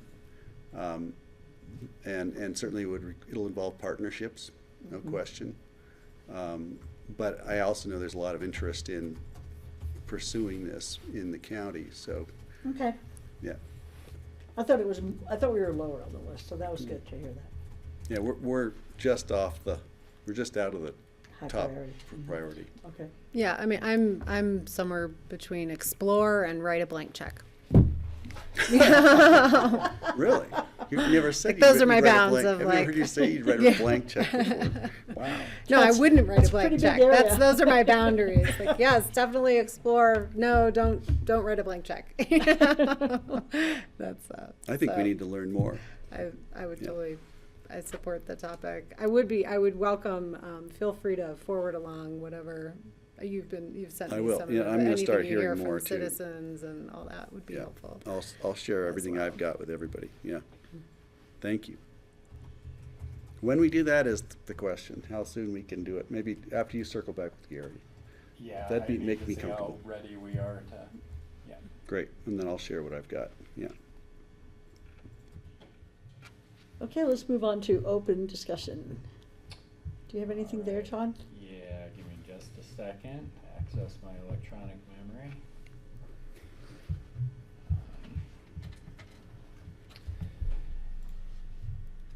Yeah, so the only thing that we had here is the CCI proxy. I don't know if you were going to bring that up, Kelly. But did we're we figure out researching. who we had appointed? We are researching it. We still had me on resolution as a proxy if neither of the board members, and I think it's you and Steve that were appointed to represent on the legislative issues. And so in the event that you and or Steve were unavailable to represent the county at the legislative, then it would default to me, and if I weren't available, then we have a problem. We gotta do another one. Let's, can you just send out an email, or have Charlotte send out an email when we clarify Yep. that? And that way Steve and I know Yeah. how to proceed for when we have to vote on CCI legislative priorities in October. Does that work, Steve? I think it was you and then me as the alternate, but I just want to Yeah. confirm, because CCI is asking for us to confirm that. Yeah, and I'm pretty sure that it was me as the regular, and I presume Kelly, you as the alternate, but that was something we voted on in January, you know, right after when we do our annual appointments again. I love the sound of the baby. I'm planning on going to Denver and being there for that meeting. Okay. Because that's an important one where we'll be presenting the real estate transfer tax proposal again and the vote on that. So that's a real important one for us. Sounds good. Thanks, Steve. I wanted to ask about Joey's invitation. Did you guys see that? He sent it to the city council and sent me a copy. Did you guys get a copy of that too? about I saw touring? it, but I haven't thoroughly I read it. did. I saw it Just came in wondering today. If everybody wants to do a group tour or individually. Did you see it? Maybe it just went to the city council and, I don't know, me, I'm not sure. I'll talk to Joe and get back to us on that. Anything else, John? It did go, just on that, and I'm just seeing it now too, so it did go to BOCC. It came in about 4 hours Get ago, all this. 11:30. No, I didn't get it. Are you sure? Yeah. And so, yeah, he's inviting folks on a tour, so we will need to coordinate, you know, just to make sure that we're posting as appropriate. Right. If a majority of the board wants to do it. I think a lot of you have individually already had the opportunity to tour the existing facility. Not with Joe. Not for many years. I'd Not for I'd many like to years. go. And Yeah, I I'd like didn't to go do it. with Joe, I went with Kim. And it's also been redone probably since Yeah. you, Right. we've I made don't some think safety I've toured improvements. since they've updated the work. No. Right, place. I agree, yeah. Okay. So, he did not set a date. I think it was an open invitation, so it might be something that when we have Patty back, we coordinate with all 5 of Okay. you. Sounds good. Great. I think I may have been dropped off the BOCC list. Yeah, we're gonna have to check that, because it's Right now. definitely to BOCC. We all decided we didn't need to tell you. I mean, guess not. You'll catch up. Okay, wolves. So, it was interesting, and we knew it was going to be something that included the White River National Forest, but we didn't really expect it to zero in quite so much on our area. So they're going to be reintroduced in an area from, let's see if I get this right, Glenwood Springs. Like Eagle to Glenwood Springs, south to Montrose, and I have the map right in here Flat actually. tops and Yeah, Flying Red Dog Table. West, which is right below my property where my son lives, and is right in the heart of it. So here it is. This is Colorado. This is I love you, Francie. the This is Continental amazing. Divide. Well, I couldn't take a picture of it because it hadn't been released to the Wildlife Commission yet. So I had to sketch it. Now it's been released. So anyway, this is the Continental Divide. So it's Vail to Glenwood and Montrose to Gunnison. And there's Aspen. Here's where I live. There. how And many, there's how a many boundary, wolves? like a 40-mile boundary. That's from probably the... what- that's probably what like this about- is. This is the 70 miles in from the state line. Oh, I This is see. in from the Okay. Indian reservation. And they're talking about possibly making their buffer zone even larger. We're not quite sure why. It seems out of touch with what we think of as Native American That seems culture. like, that's probably about 20,000 square miles. Well, it's not that big, really, when you think Really? of where towns are and developments and roads. Right. Doesn't leave a whole lot of area up for grabs. And how many wolves will they introduce? So there'll be probably 10 to 15 wolves released the first year, which is next year. They won't all be released at the same time, and a lot of the release is going to depend on a call from Montana, Idaho, or Wyoming that, oh, we have 2 wolves for you. We think they're going to be just right for you. But they're not released in pairs, which was a surprise to me. So they hope to get 10 to 15 released in this area. Single wolves without Sometimes a pack. single, sometimes 2, whatever they get. But they're not doing mating pairs, so they have to go find their mates. And then, so the next year, when they go to release more, it will depend on whether or not there's a viable breeding pair. So if there's a viable breeding, let's say they get released somewhere near the Crown, up there somewhere, and they end up having a breeding pair there that has pups. Then when they introduce the next time, it won't be there. It'll be And will somewhere they disclose like where they release them, or Well, is it's it going to just be a that huge news territory? release when they're released. Like the first wolf that's released will obviously Have a homecoming parade. like photographers and did you see the Electric Horseman when he let the wild horse go at the end? And the photographer, he had lied to the news people about where he was doing it. So the location where they thought it was going to be released was full of reporters, but he actually went somewhere secret. It's not going to be like that. They're going to know where it's going to be released. So anyway, it's going to affect our constituents significantly. We're going to hear from ranchers. And I've already reached out to a couple of the other county commissioners in this area and talk about maybe having some public meetings and, getting people to know what it means to have a wolf in your vicinity, and talk about the lack of danger to human beings, the small amount of danger to livestock, although if it's your livestock, it's not small, you know what I mean? But Is there recompense? there's a lot of compensation. It was a lot of our time was talked about compensation, and it's not the same compensation as producers get now for lion and bear kills, wolves. But we didn't reach consensus on it, so the commission will decide how that's going to go. There were recommendations made, but not consensus, because there's a thought that if there's a calf missing, that there's probably more calves missing. So there's a multiplication factor that they're considering.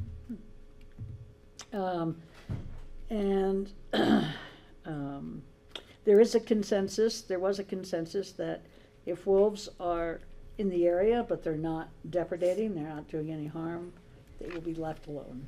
And so that's the recommendation that's going to the commission, but we weren't really a decision-making committee, we were an advisory committee, so we pass on our advisory stuff.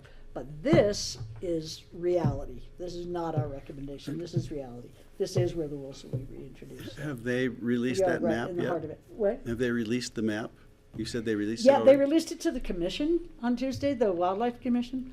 So we So is couldn't it talk public about it yet? until it was given to the Wildlife Commission. I'm just trying to figure out where to find it so we can have It's an accurate probably map. not up yet on the, I'll send you a link if I find it. I'll ask where we can find it. Definitely Aspen's right in the heart of it, and Carbondale even more so probably. And I think I told you before that this was determined in part through social science. In other words, Moffat County, for instance, didn't vote, nobody there voted to introduce wolves in Colorado. So even though that's great wolf and elk habitat, we're not going to introduce wolves to Moffat County. Is this the only place in the state where they will be introduced, This or is is there some it. in No, this is eastern it. Colorado? Okay. This is absolutely the only place. So if you think about several years, if you think about 10 or 15 wolves being released, not all in the same place, and being released for several years consecutively, it's gonna cover a lot of this area, even though it seems like a big area. There'll be some near us, let me put it that way. And so I'm going to the meeting of the Holy Cross Cattlemen's Association, which goes from basically Vale to west of Glenwood. I don't know if it goes all the way up to Mesa County, but, so Mesa, Delta, Eagle, Pitkin, Garfield, Gunnison counties are all affected. And everybody that I've said it to in person has been like, awesome. I'm just I sort of like envision some like welcome wolves banners, But, you know. there's some people that we all know who are renters here that I haven't spoken to, they won't say that. Yeah. Well, For it does sure. look like the area you've got on your map is probably 10 or 20 times the size of Pitkin County, right? It's just we're a small Well, yeah. chunk in the center of that, Yeah, and we're 1,000 It's a square lot miles. of public lands. here's, It's 10, here's us. 20,000 square miles is my This guess. is about us. And I've it's done 10 this so wolves, many times, I right? can't even tell you. So this is kind of like Pitkin there, you know. Right, So okay. this is all Garfield, and then that's Eagle. Mm-hmm. Right, so and it's then a Gunnison, and then vast Delta. part of western Colorado. Yeah, well, Yeah. not too much up north, nothing south of here. Got it. Okay, well, we'll learn more. 70 miles in from the state line, west. Oh, okay. Everybody at the meeting was really funny. They all turned and looked at me when this map went up. Did you feel like Pitkin County's interests were accommodated in the end? Say that again? Do you feel like Pitkin County's interests were accommodated in the end? Well, I would say the committee was not dominated by wolf advocates, but we tried to do sort of an informal count of how many people voted for wolves and how many didn't. And for the first few months of meeting, we thought it was dominated by no votes. But by the end, when we really got to know each other better after 24 days of meeting together, I think it was fairly well broken. Of course, they didn't ask us how we voted, but nor did they ask us how we felt about wolves or anything like that. But there were 5 wolf advocates for sure on the committee, including myself. But there were other people who were really strongly supportive of decisions that were in the interest of protecting wolves. And so I think we would have liked to have had a louder voice, but we reached consensus on almost every issue. So I think everybody compromised. People who adamantly didn't want wolves introduced compromised, and we compromised, and other interests compromised, outfitters, for instance, and I think it represents some really strong, good consensus-making work that made an attempt to represent as much of the Colorado population as possible. Sure. Understanding that the Front Range were mostly the voters for it. Right. We had one person Do on the wolves committee kill from the Front horses? Range. What? Do wolves kill horses? Wolves can threaten horses. So one of the would those be considerations for considered this livestock? area is the amount of elk, because if they have their natural feed, they're less likely to bother livestock. So that's part of the reason for this area, one of the main reasons, actually. So I asked them about I-70, because when you look at this, there is I-70 right through it. So I talked about that, and the scientists with Colorado Parks and Wildlife said that when they came down to the final decisions of this area, the proximity to I-70 was pretty far down on the list of how much weight a factor was given, and so abundance of elk was pretty high, and then social implications were fairly high, and I-70 ended up not being that high. But I think it could impact the movement of elk towards I-70, but maybe not. Maybe they'll go different directions, I don't know. Thanks, Francie.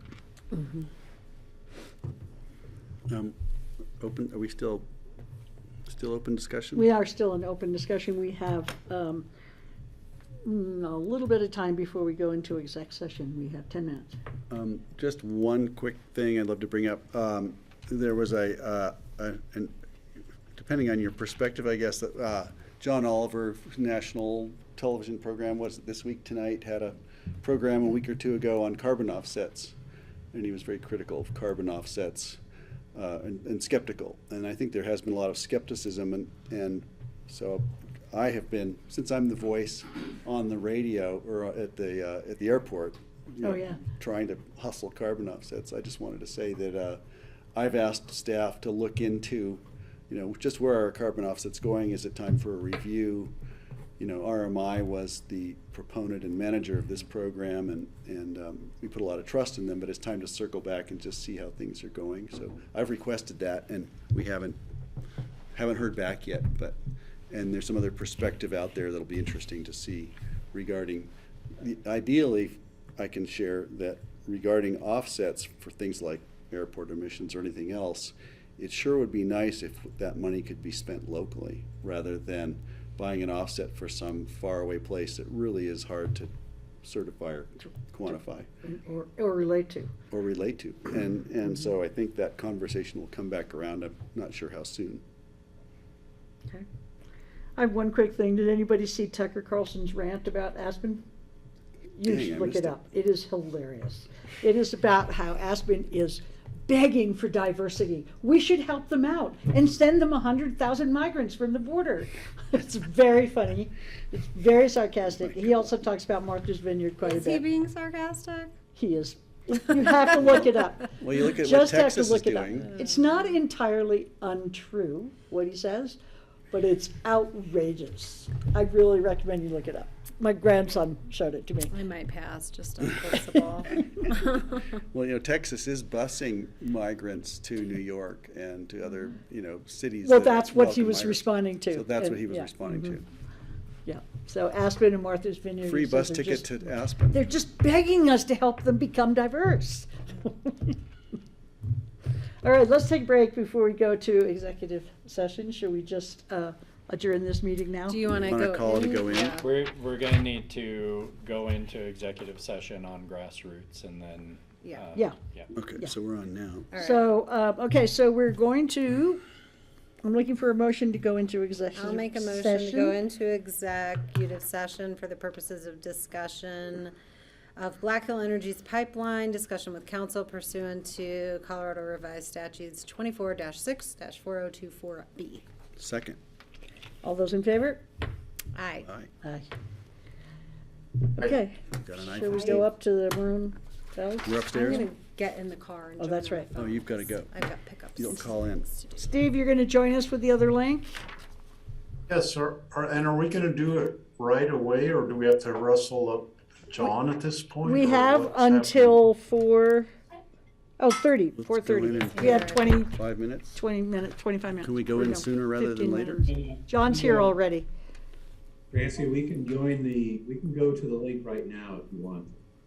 Okay, but Or don't, take a 5-minute, 10-minute break, whatever. yeah, we have to go somewhere else away from, so we're not chasing everybody out of here. We'll go upstairs. All right. All right. We're done.